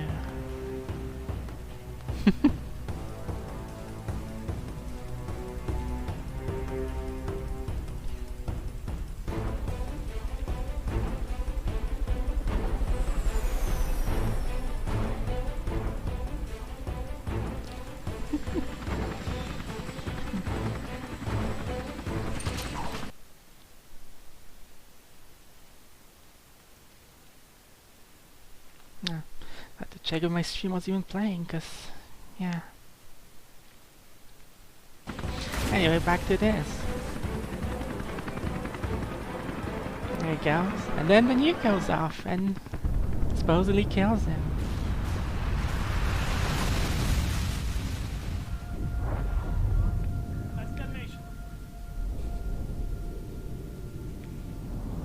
Yeah, that one Batman movie straight up ended it the exact same way as Prototype did years after Prototype was released. Just for that was just funny.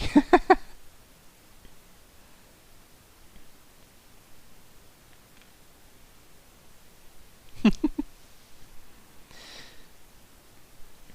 a weird thing. Probably wasn't done on purpose since Prototype wasn't all that big of a game.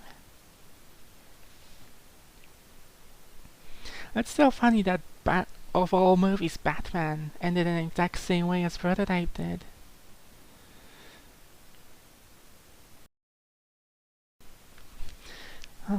Anyway, I'd still like to go through some more of this. And while I'm at it,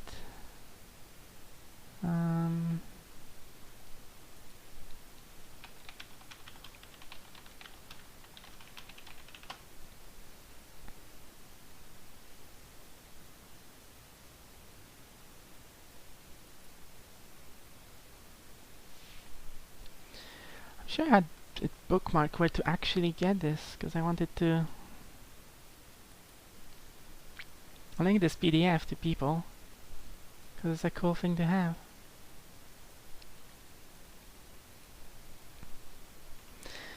So I'm just gonna send it here. This is where you can read it or download it for free. Because, yeah.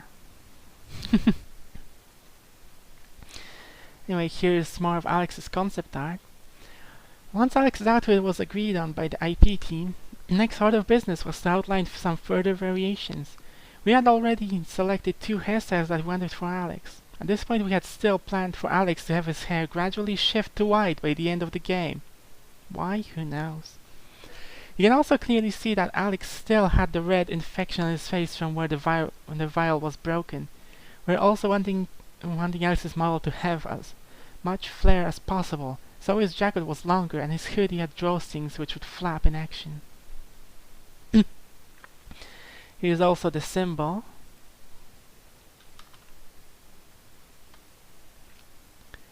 The symbol they chose for his jacket. The same one I've got my shirt right now. Because I really like it.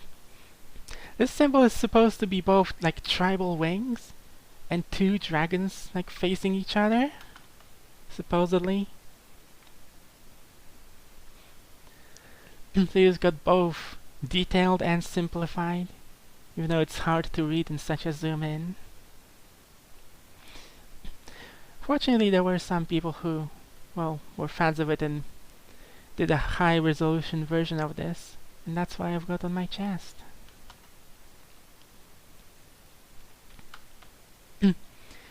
Here's some more concept variations for Alex's face, which some of them just don't seem to fit the character. Then again, it was in concept stage, which presumably didn't have much of a story going for it. And his jacket used to be even more detailed at the back and the arms. The guy still got 3 popped collars for whatever reason. There you go, Alex's final body design amalgamated what we thought were Alex's physical appearance should look like. I opted for a slightly slimmer, smaller build as opposed to a typical superhero bodybuilder type physique. Alex is described as a 35-year-old geneticist who's arrogant, narcissistic, and vain. What that meant to me was brains overgrown. Since we knew that his powers would be a dark color, we in turn needed to make his clothes dark to aid the blending of powers. This led to Alex having a leather jacket and dark jeans over a hoodie. Leather has a certain specularity that will be mirrored in Alex's powers. However, with so much dark in his design, I was concerned that he would read as a single black blob on screen. And so I threw in a white dress shirt to break that up. A dress shirt that would fit Alex Mercer's wardrobe and provide some flair via the collar, cuffs and shirt tails, and the necessary dark light breakup we needed visually. And yeah, it works pretty well. At least with the shirt he's not just a blob. Plus the inside of his jacket is supposed to be red. Okay, back to feet. What is life? I'm sorry. I'm not for sure if I should be apologizing for feet or because there aren't as many feet here. But yeah, I'm just going through the concept art because we finished the game now. How you doing? Easy. I just wanted to show more of the prototype stuff because well, this is my favorite game and I wanted to share as much of it as I can. So yeah, originally his outfit was more flowy, had more floppy things, which I guess they had to cut down on because the engine. Here's the early clothing inspiration of Alex's costume. Since majority of the game was to be seen from behind Alex, they decided to emphasize more on what his back looked like. I like the thinner legs, which felt reflected complementary fashion styles I believe the person of Alex's position would adopt. But we later agreed on a thicker leg would look more powerful. We knew we wanted the jacket to be darker and almost black in color to allow better blending with his powered forms. But allowing his colored shirt to seep out from his cuffs, the color to break up the large areas, basically they didn't want him to be a black blob again. They definitely wanted his parkour moves to be all showy and cool. You know, lots of over-the-top motion. Realism is stiff. Backpack should be bouncy. Yeah, back at the time his design still had a backpack. You have like examples of his hoodie and jacket blending together, which looks weird, but it is something that they use for Prototype 2's protagonist, with his jacket looking almost like a living thing, a part of him as opposed to actual clothes. Which is kinda weird, but there's more of his facial expressions. Apparently at some point he had a hoodie with a fur on it. Alex Mercer without a hoodie looks just so weird. It was way too bulky.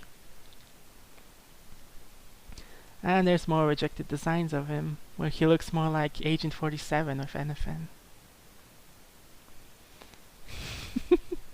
And a crazed maniac with a gun. Here we go, more of Alex's powers, which I think is pretty cool.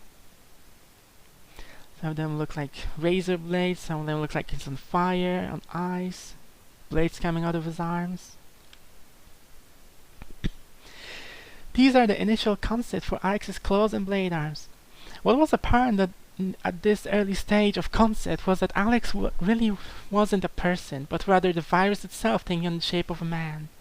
As such, materials like skin and clothing were all part of a facade that can be shape-shifted in his blade and claw form. There were some nice silhouettes here, but I still felt that the shape looked to be a human arm encased with the virus rather than the virus shifting from a human arm to the shape of the claw of a blade. And yeah, it does look like there's just an arm in there with blades and virus stuff coming out of it. Which is sadly what some of the fan art I've seen does, unlike, turning his body into a mass with holes in it, like here. For Alex's claw, I wanted to move away from the arm in a glove look. Instead, I wanted the claw to look like an arm reconfigured its molecular structure to become something else. After a few iterations, I was satisfied that there was enough of a blend of stringy, see-through and plated parts that would give the desired look. And yeah, this does look really good, especially in the concept art. So it has a flow to it, which comes up later. There you go. Alex's blade arm was particularly a tricky thing. The blade needed to be large and distinct enough to differentiate it from the claws in terms of how it is perceived and used to be. I started by going through the different bladed weapons in history, such as Chakram, Kujang, Bagnak, and Kama. From here I applied Alex's viral look to emphasize the fact that Alex uses the volume of his arm to formulate the blade, which results in his upper arm to lose mass. Which is a really cool thing. And in the upper right we have what the blade turned out to be.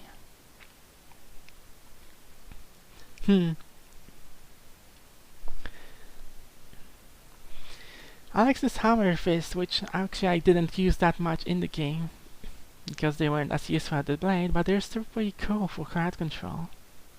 Alex's hammer fist had to look like he focused his arm's mass to the end to form a large stump or hammer.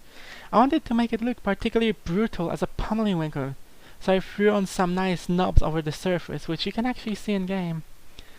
Another consideration was to make the hammer fist be able to open up like a hand so Alex could still grab things while his hand was in this form. I decided on 3 fingers that folded out of the hammer head and further distinguished it from Alex's claws hand. And if he did that, that would have look so cool.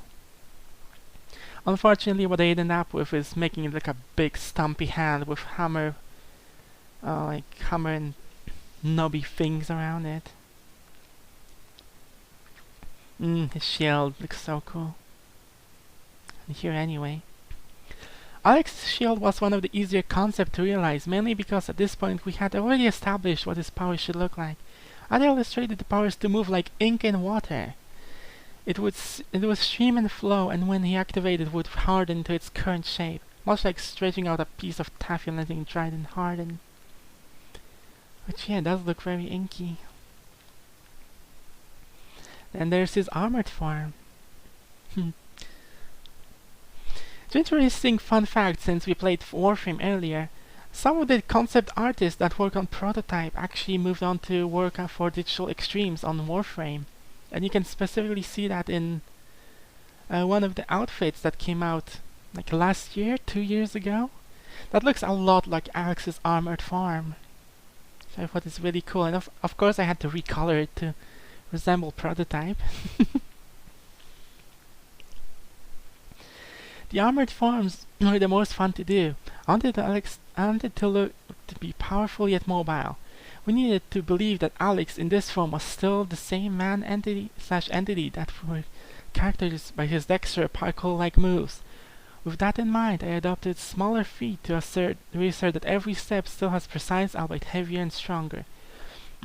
The look of the armor was approached from the point of view of Alex, who would revert his body back to his liquefied viral state, which undulates in tendril-like streams and then hardens. It also had to look like what we had already done with respect to Alex's blade and claw arms. I used the old trick of removing any semblance of the face to make the form more menacing. Which is also what they did for Blackwatch. Look at this mecha looking looking armor. Like what? It looks cool, but what? And these sketches of Alex's armored form. I already knew what I wanted in surface articulation of the armored form to look like. So what I was doing here was trying out to find interesting outlines, shapes, silhouettes. Heavy influences from insectoid skeletons, human muscle fiber, and sugar crystals. Here's some more concept art. Early concepts of his powers. And Blaze back when his arms would be still more human-like instead of cool and viral. Here's the tendril. Tendril, no, whip fist. Cool and sinewy and stretchy. Shame that side blades never open up like they do in the concept art. Here he is with a giant mass of whatever the hell this is.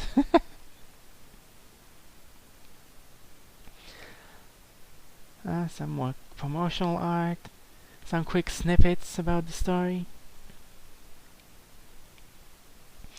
Also, speaking of Dana, in the mission where Alex rescues his sister, Elizabeth Green, the big bad, one of the big bads of the story, says, when Alex asks what she did to Dana, to his sister, she says, she's with us now, which I really hope that meant that Elizabeth Green infected Dana in some way, perhaps to make her another queen or another host for the virus like Elizabeth Green was, and that Dana would be the main character of Prototype 2, or that we'd find out what happened to her, but no, it's just another plot thread from Prototype 1 that was completely dropped by the sequel because the sequel was made by an entirely different team. Which is sad. Yeah, here's stuff about Hope, Idaho. The town that was infected by the virus and went to hell. Hope, Idaho is the final secret. In 1963, chimeric hybrids of the junk DNA virus discovered by Project Blackwatch were injected into the animals for testing. Project Blacklight began in 1964. Blackwatch took over and the town transformed. Told it was a flu inoculation, everyone in the town was dosed with the virus and didn't seem affected. In 1965, with the first birth of a child in Hope to infected parents, it was discovered these Hope babies manifested new strains of the virus. Though no obvious changes in genetics could be detected. How did they find out then? Who knows? Though no obvious changes, more babies were born. Then suddenly in 1968, one of these viruses caused the townsfolk to begin acting in unison, as if controlled by a single intelligence. Soon the entire town was overrun by the virus. Elizabeth Green, a 19-year-old girl, was the focus of the infection, the black light virus. The military, well, technically it should have been the red light virus at the time, but different information, different stages of development. The black light virus. The military moved in and incarcerated Green. She gave birth to a child in military custody and was immediately separated from it. The town of Hope vanished off the map. It was now a military-controlled patch of land. It is a secret upon which Project Blackwatch was found. Yeah, because we didn't actually find out about Elizabeth Green's baby, but if you continue investigating the web of intrigue, you find snippets of it. So Elizabeth Green's child was codenamed Project Pariah, and while Alex Mercer was as they say in the game, was the artificial release of the non-coding parts of the DNA, Pariah was the natural evolutionary release of those parts, so he would also have similar powers to Alex, and it is said in one of those memory snippets that if those two met, it would be really, really bad. So of course the idea for the sequel should have been to have those two meet. And no, it didn't happen. And Pariah is also locked up in a military base throughout his entire life. It is said he's grown to be a psychopath and plays with life like it's nothing. So he would have made a great antagonist and a destructive force to stop. He just dropped it. Like Project Pariah appears once in Prototype 2 in a brief cutscene, and it doesn't refer to anything here at all.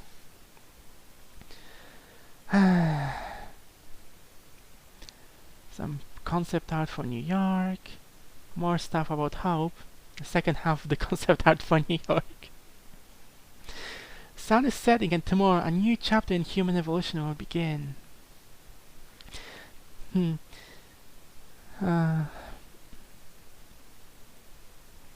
This is fun. Heavy traffic in Times Square was to depict chaos and confusion just minutes into a new reality from which we knew of our everyday life in the city. Innocence no longer exists. To enforce that point when in pitching this piece, I open up with the innocence of a child in a center-wide vehicle. Over here, if you can see it, there's a child in here looking out. And then trucked out, exposing more and more of the scene. As you begin to notice, the child just witnessed a killing of a man from the yellow cab to the left, and there's a lot of blood in the car.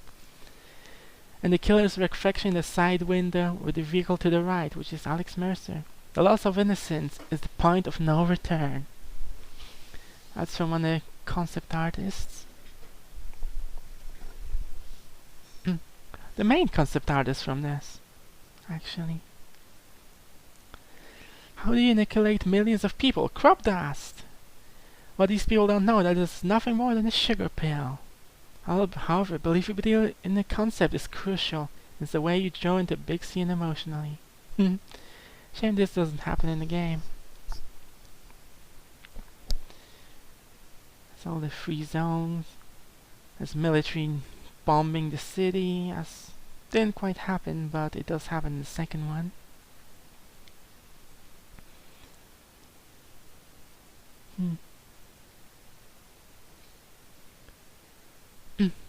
Oh, this is interesting. What happens when you're sick? Quarantine, as this piece depicts.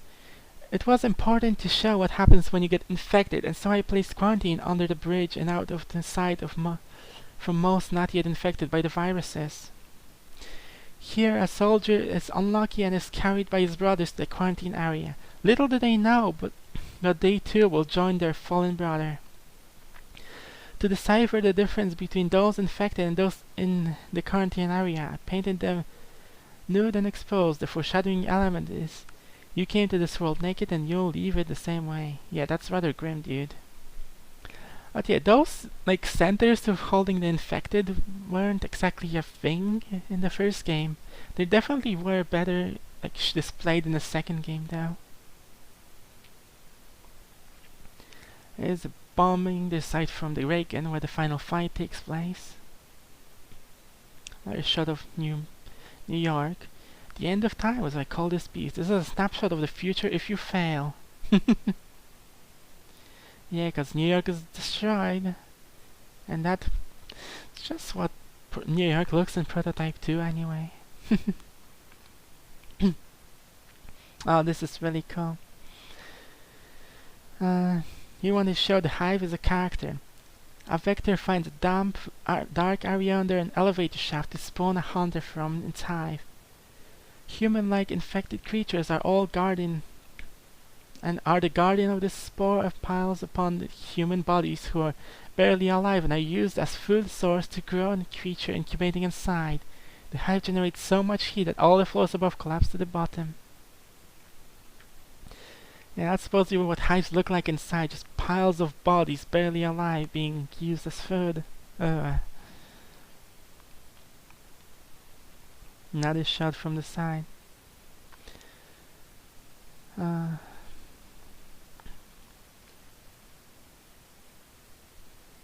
Hey, look, and this this particular image has been my desktop background for like almost ever since the game came out, and it still is right now. Just really like it. It's nice. I don't know, I just really like cityscapes, and this is one of my favorite games, so I decided to use it. This is an early infected zone concept. I wanted to set a subdued mood and a feeling of uneasiness to the pedestrians walking in the area. You know that feeling when something just doesn't seem right, but you go on about your day and fall deadly ill hours later. The pedestrian in this illustration will get to know that feeling all too well. Especially like the couple sharing the umbrella at the right. It is a moment they may never share again, which makes their moment in this piece extra special. Love is a great contrast to evil. Meanwhile, here's a shot of all completely infected Times Square. Horrifying mutated people wandering around. And another shot. Military have closed off the island. In actuality, Elizabeth Green and her minions are spreading disease around Manhattan. This huge disruption started flow in the city is causing all manners of problems. From small, simply getting to particular neighborhoods can be impossible. Large, tons of food needs to be moved over the bridges every day. The bridges and tunnels from the island are blocked by heavy equipment and hardened weapon emplacements. Various neighborhoods are closed off by concrete walls, tanks, and troops. And you still support the U.S. troops, but despite the ingrained patriotism, most believe the government is lying to them. Pretense there is that the independent media has collapsed, with nervous soldiers certain that a biological attack is in progress. The Swiss public trapped on an island with no way off. Blackwatch troops. There is actually a sniper rifle model in-game scripted, but you can't use it, and it's not scripted to actually shoot. Blackwatch soldiers, trooper design. Even here their fingers are exposed. What the hell's with that? Troopers wears a full body skin that resembles a durable wetsuit and modified gas masks to protect themselves from contagion in a mandated fight.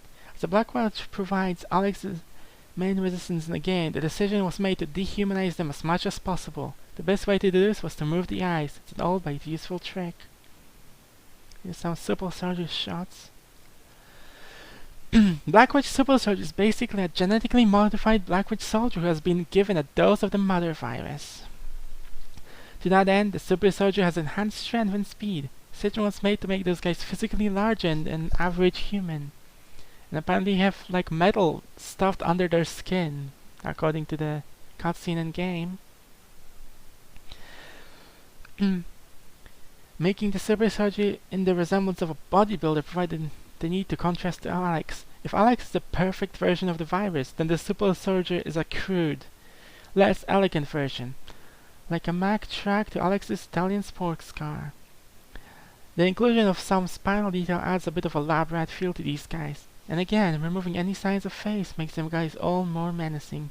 You can't reason with them. His lower back is a breathing apparatus that would periodically inject chemical to the Super Soldier to allow them to be receptive to control by the other Blackwatch troopers. Yeah, they would need that to not fall to the infection and the hive mind. Here we have Specialist Robert Cross.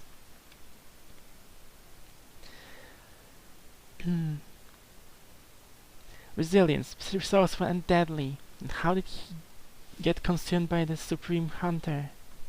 Specialist is set to send in when things fail to go according to plan. Blackwatch's last line of insurance. His world is a world of absolutes, like mathematics. Only one answer can be gained out of any equation. To him, the world is easy to understand. He believes Blackwatch is and all stands between the average American and a biological apocalypse. His knowledge of Blackwatch being missing a word there, being highly detailed, highly edited by his superior and the general to fit his worldview. Confronted with proof that his cause is deceptive, he reorients his mindset instantly to keep in line with his religious beliefs. Shown absolute proofs that his employers are on the wrong side of the moral divide, he will go after them with the same verve he showed to their lapdog, but even worse. He will do so as a zealot of the highest order. This trait is further exacerbated as Cross begins to realize he too has succumbed to infection that is rampaging through the city. Unlike the majority of the poor souls who lose their functions, Cross's training allows him to seek the hive mind and learn the threat that prototype poses. Not only to Blackwatch, but to his new masters. So I guess that bit there was the original idea. Like, the Supreme Hunter would have died, and Cross would have become like an infected, but with training and weapons and access. I guess this final fight would have gone completely different, but no, Cross got eaten by the Supreme Hunter. Grenade launcher, grenade rounds. What's cool about this design is that this here is where the grenades come from. So he has to bend his arm, like to his chest, to shoot them, and that's kinda cool.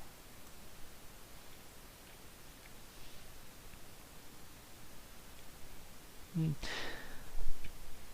apparently one of Alex's main weakness at the time where he faced Cross was electricity, because it causes his muscle mass to, biomass to spasm and become uncontrollable briefly. Surely he would have adapted to it just by using his armor, but he didn't have that at the time.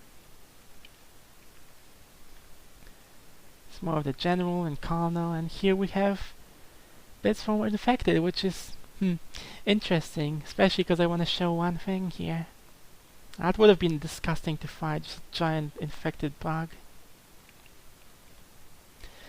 There's some other concept art for Infected, with infection just cracking out of their bodies.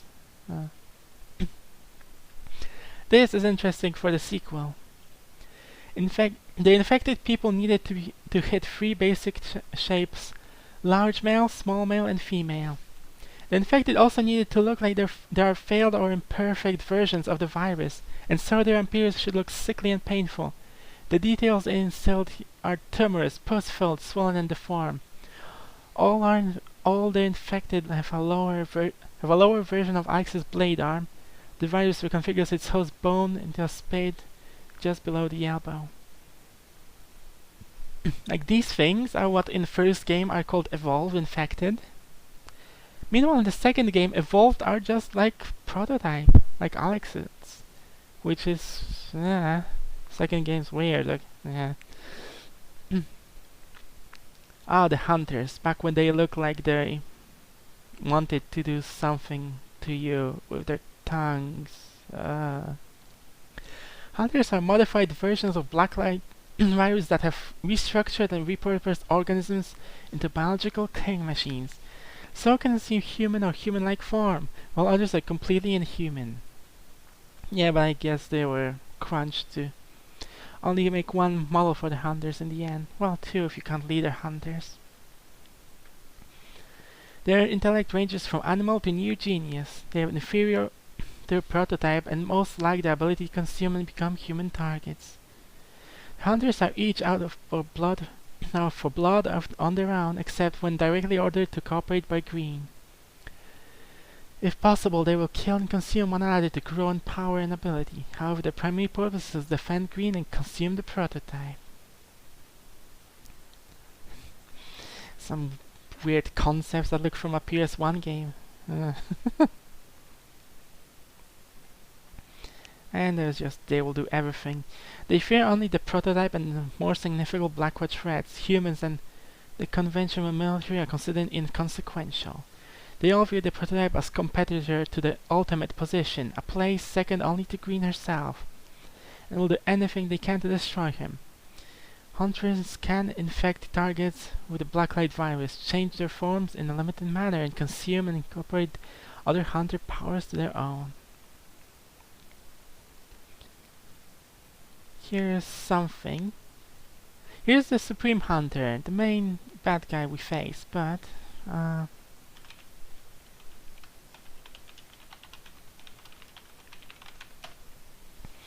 something I wanted to say, in particular with this image here, this concept art, which we'll see bigger lower, so I'm gonna get to it later.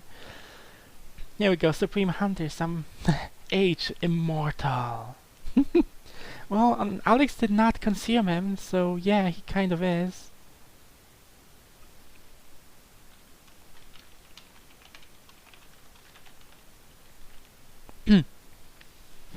He began as a weapon fielded by Blackwatch to bring the Prototype under control. His first form was a viral weapon, which when infected the prototype began to consume him. Finally, before he could complete the job, the parasite was carved off and repurposed as a weapon by the prototype against Elizabeth Green. He believed that since the parasite worked on him, it would work on Green as well. He was wrong. Green refashioned the parasite into a special hunter, a duplicate of the prototype, the Supreme Hunter. This creature, like the prototype, is an autonomous creature with free will and goals on its own. Still, Green holds a more direct sway over him. He's not controlled, as the other hunters are. Instead, he simply fuels Green and what she might do if he does not obey. Like the prototype, he can assume a human disguise or a creature form. He has the capacity to consume and become anything living. His main form is that of a huge vulpine creature, something obviously inhuman, built for combat. Only consuming the entire prototype will satisfy him. Only then will he be complete. Also, he apparently had 2 hearts, which would make for a great weak spot.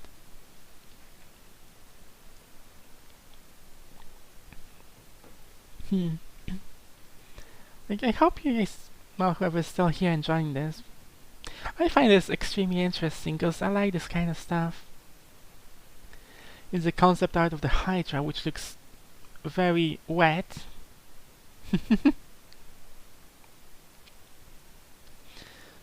Mon Elizabeth Green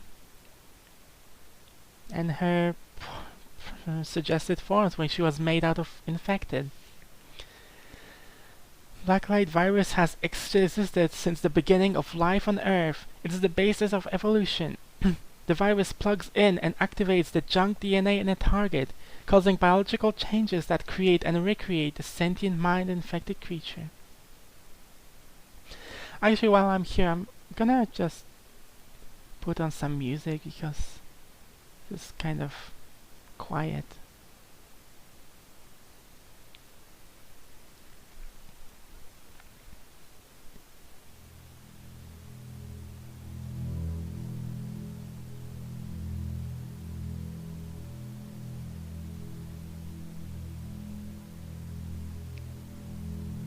I'm gonna keep that on loop. And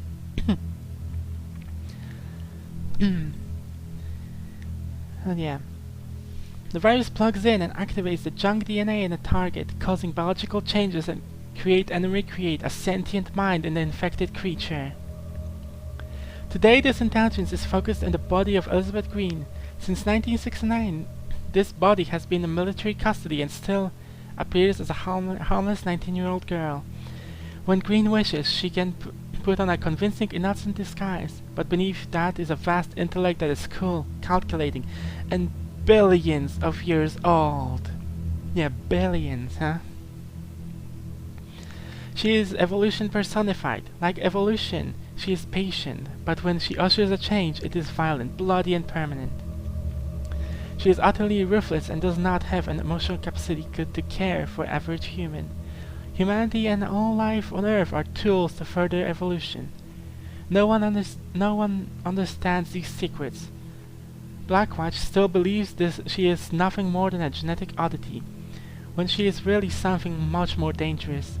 She looks on the prototype as either her replacement, as the watchman of evolution, or another tool to move life forward, something to be consumed and used. So yeah, that never comes up in the games at all. That the virus is like an ancient thing, like ancient force for evolution. Again, maybe they leaned away from that idea. Here it is. Another rejected Mother Boss concept, which called for her to be made up of infected.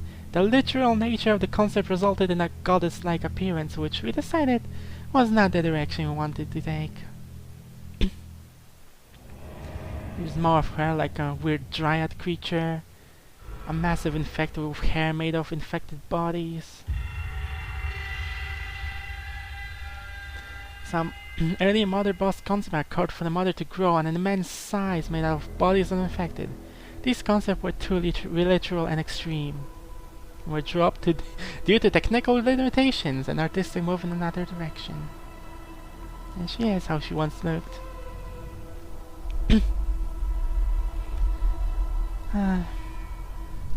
Here's more shots, concept art of Elizabeth Green.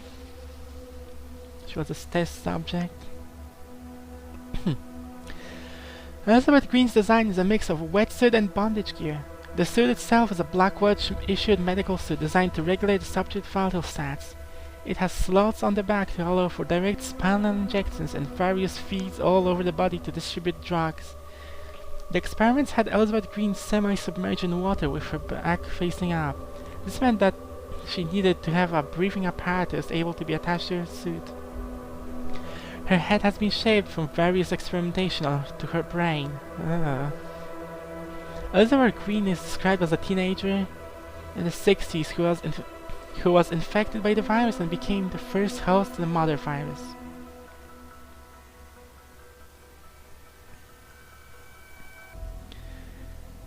She is the girl next door type, sweet and wholesome. Seeing a person like this in a state of experimentation adds a sense of tragedy to the character and gave way to the spite that she felt. Yeah. It's not a nice ass though.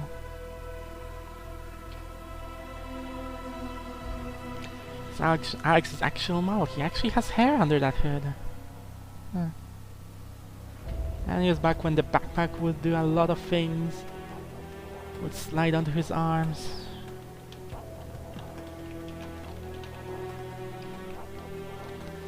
When the backpack would grow spikes or use the backpack to self-consume someone. I'm glad they didn't go with the backpack. Oh yeah, he'd go wings for dashing, which I guess made more sense than him just kicking the air away.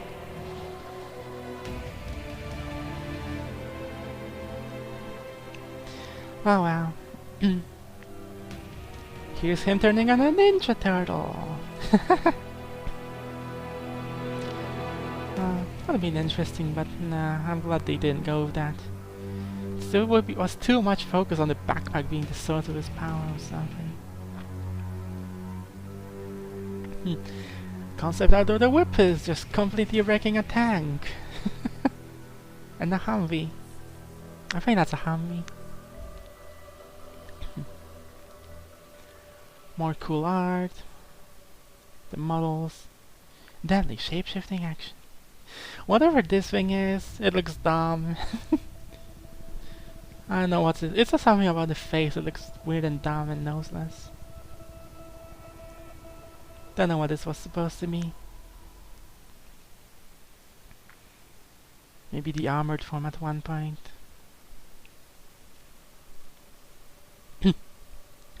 Never really spent a lot of time on this form, whatever this was.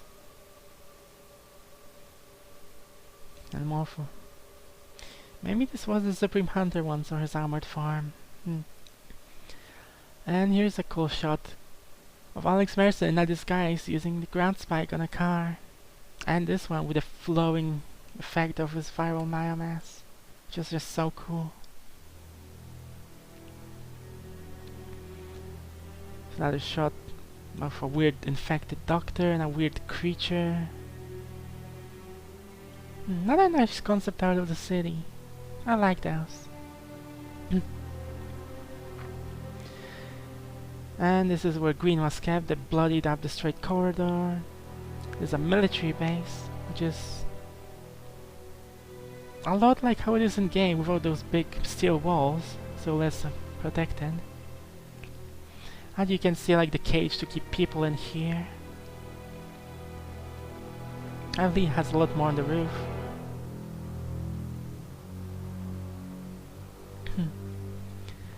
And here's just an infected shot, which these look like models from game and like edited up screenshot, maybe. And this is a checkpoint, a military checkpoint that they didn't make it into the game, but stuff like that is actually around in Prototype 2, so that's nice.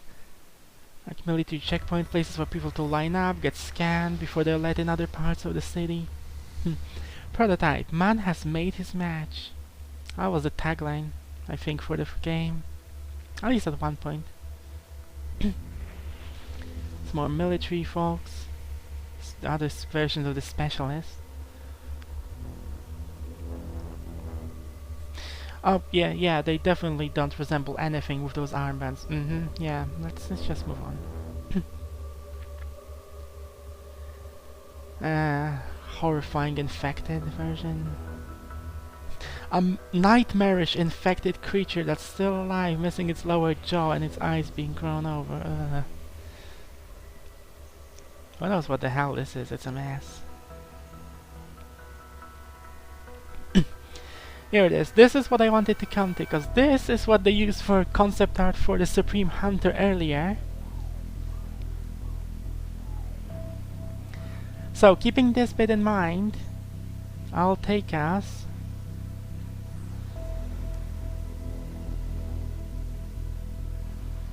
Actually, I'm gonna make it smaller because I can. I'll take us to the Google search of the Incredible Hulk's Abomination. Which just looks so much like this. Like, I can't get behind that. Like...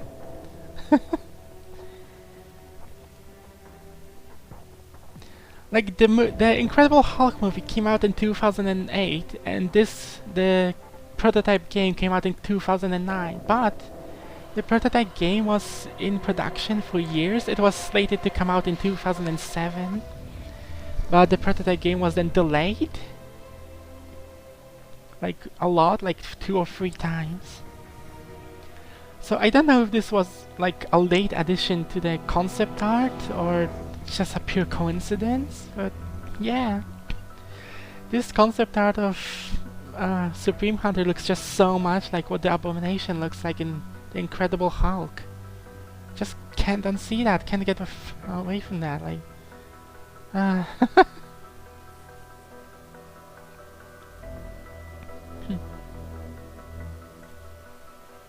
It's so much like it. So weird. Oh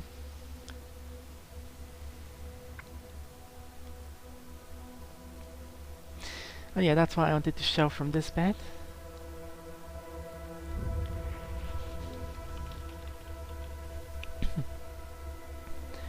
And moving down, there's this weird infected body. Made by Maron Sims. I wonder if this is the guy who made like concept art for the Hulk movie.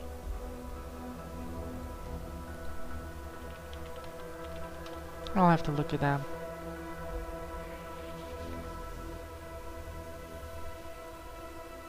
Oh no, it's Aaron Sims. That's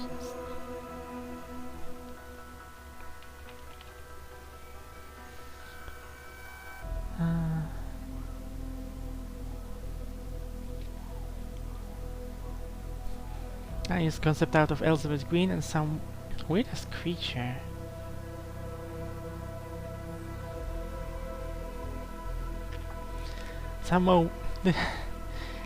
Another weird one that looks just really dumb to me, like not in the sense that it's a bad design, but it's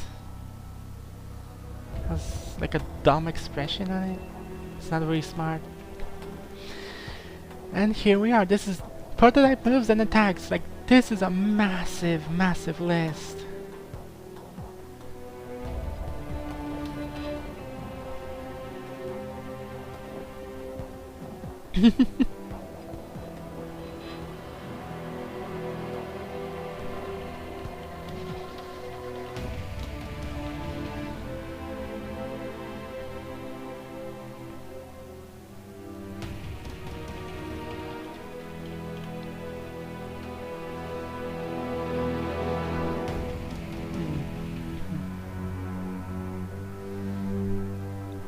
Also, it turns out that that guy Aaron Sims did concept art for a Incredible Hulk, but that was like in 2015, so I guess it's just a coincidence. Anyway, this is a massive,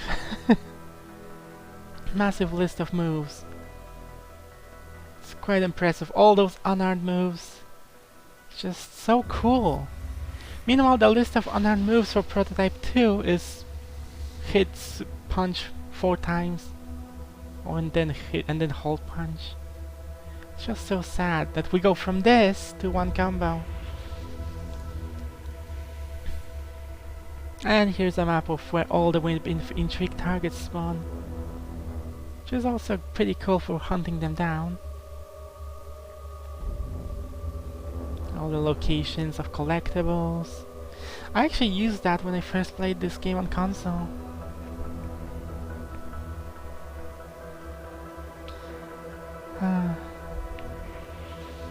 That's why I wanted to show from that, but I still have some things I can show.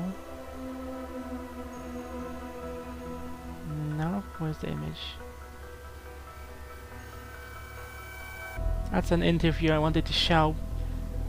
So yeah, I wanted to show this interview, but it doesn't have anything that we didn't see in the actual what we just went through in the PDF. So instead, I want to show some more concept art. Actually, this is the close-up of the logo that I've got on my chest. This is fan-made from a cutscene. Someone drew all of that based on the screenshots from the cutscene, which is really cool.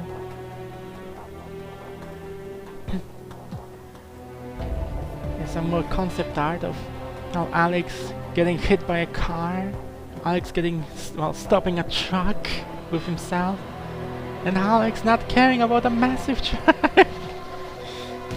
It's fun when it actually happens in the game. You can just stand in the middle of the road, sometimes a car would drive into you, it'll move you along the road, but it's not gonna hurt you or do anything, the car will actually just get wrecked. It's really cool when it happens.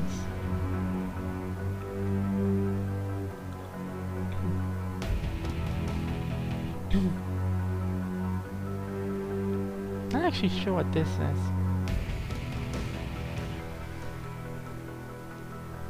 I don't think this is actually official.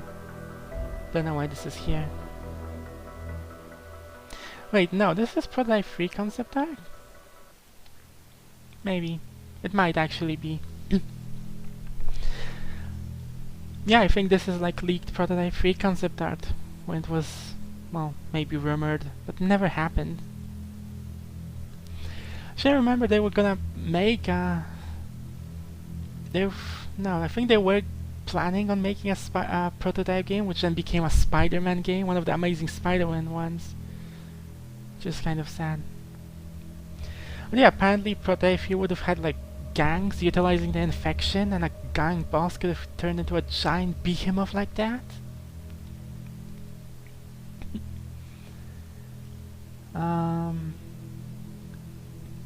Another one's like like utilizing parts of Infected from Prototype 2. In this case, with those giant hammer hands. Hammer fist, hammer stuff from the Juggernauts from the second game.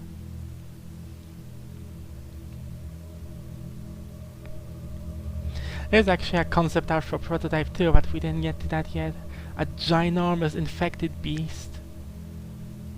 It would have been fun to face off, probably. Especially since this also got like infected parts that you can have. These are actually cut enemies for Prototype 1. You just resize this thing. Like flying enemies. So flying enemies would have been a thing. Like horrifying and nightmarish. But yeah, those things were also never implemented and never moved on forward with. I mean, cool, like giant dive-bombing bladed wings, tentacles to grip you or fight off against, I don't know.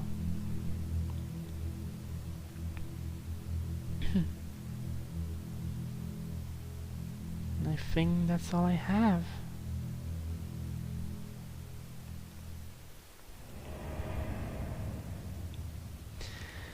So yeah, let me just...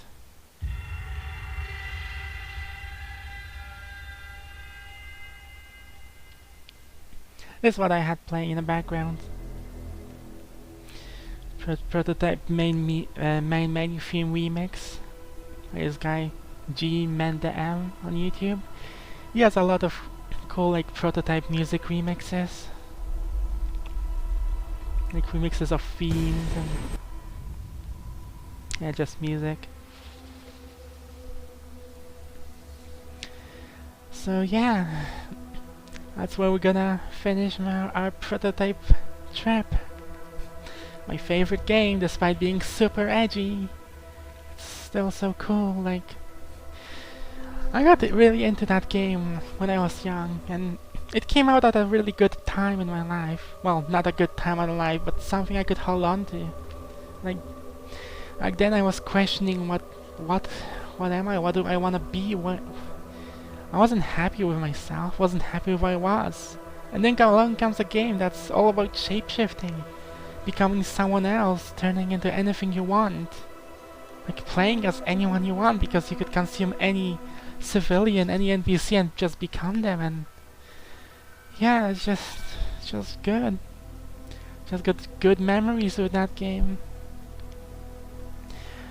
And while the sequel is, to me, from an open world standpoint, is disappointing, I'm still happy that it came out. Because it's better to know what came out as a sequel, what came after the game, than forever wondering what could have been. So yeah.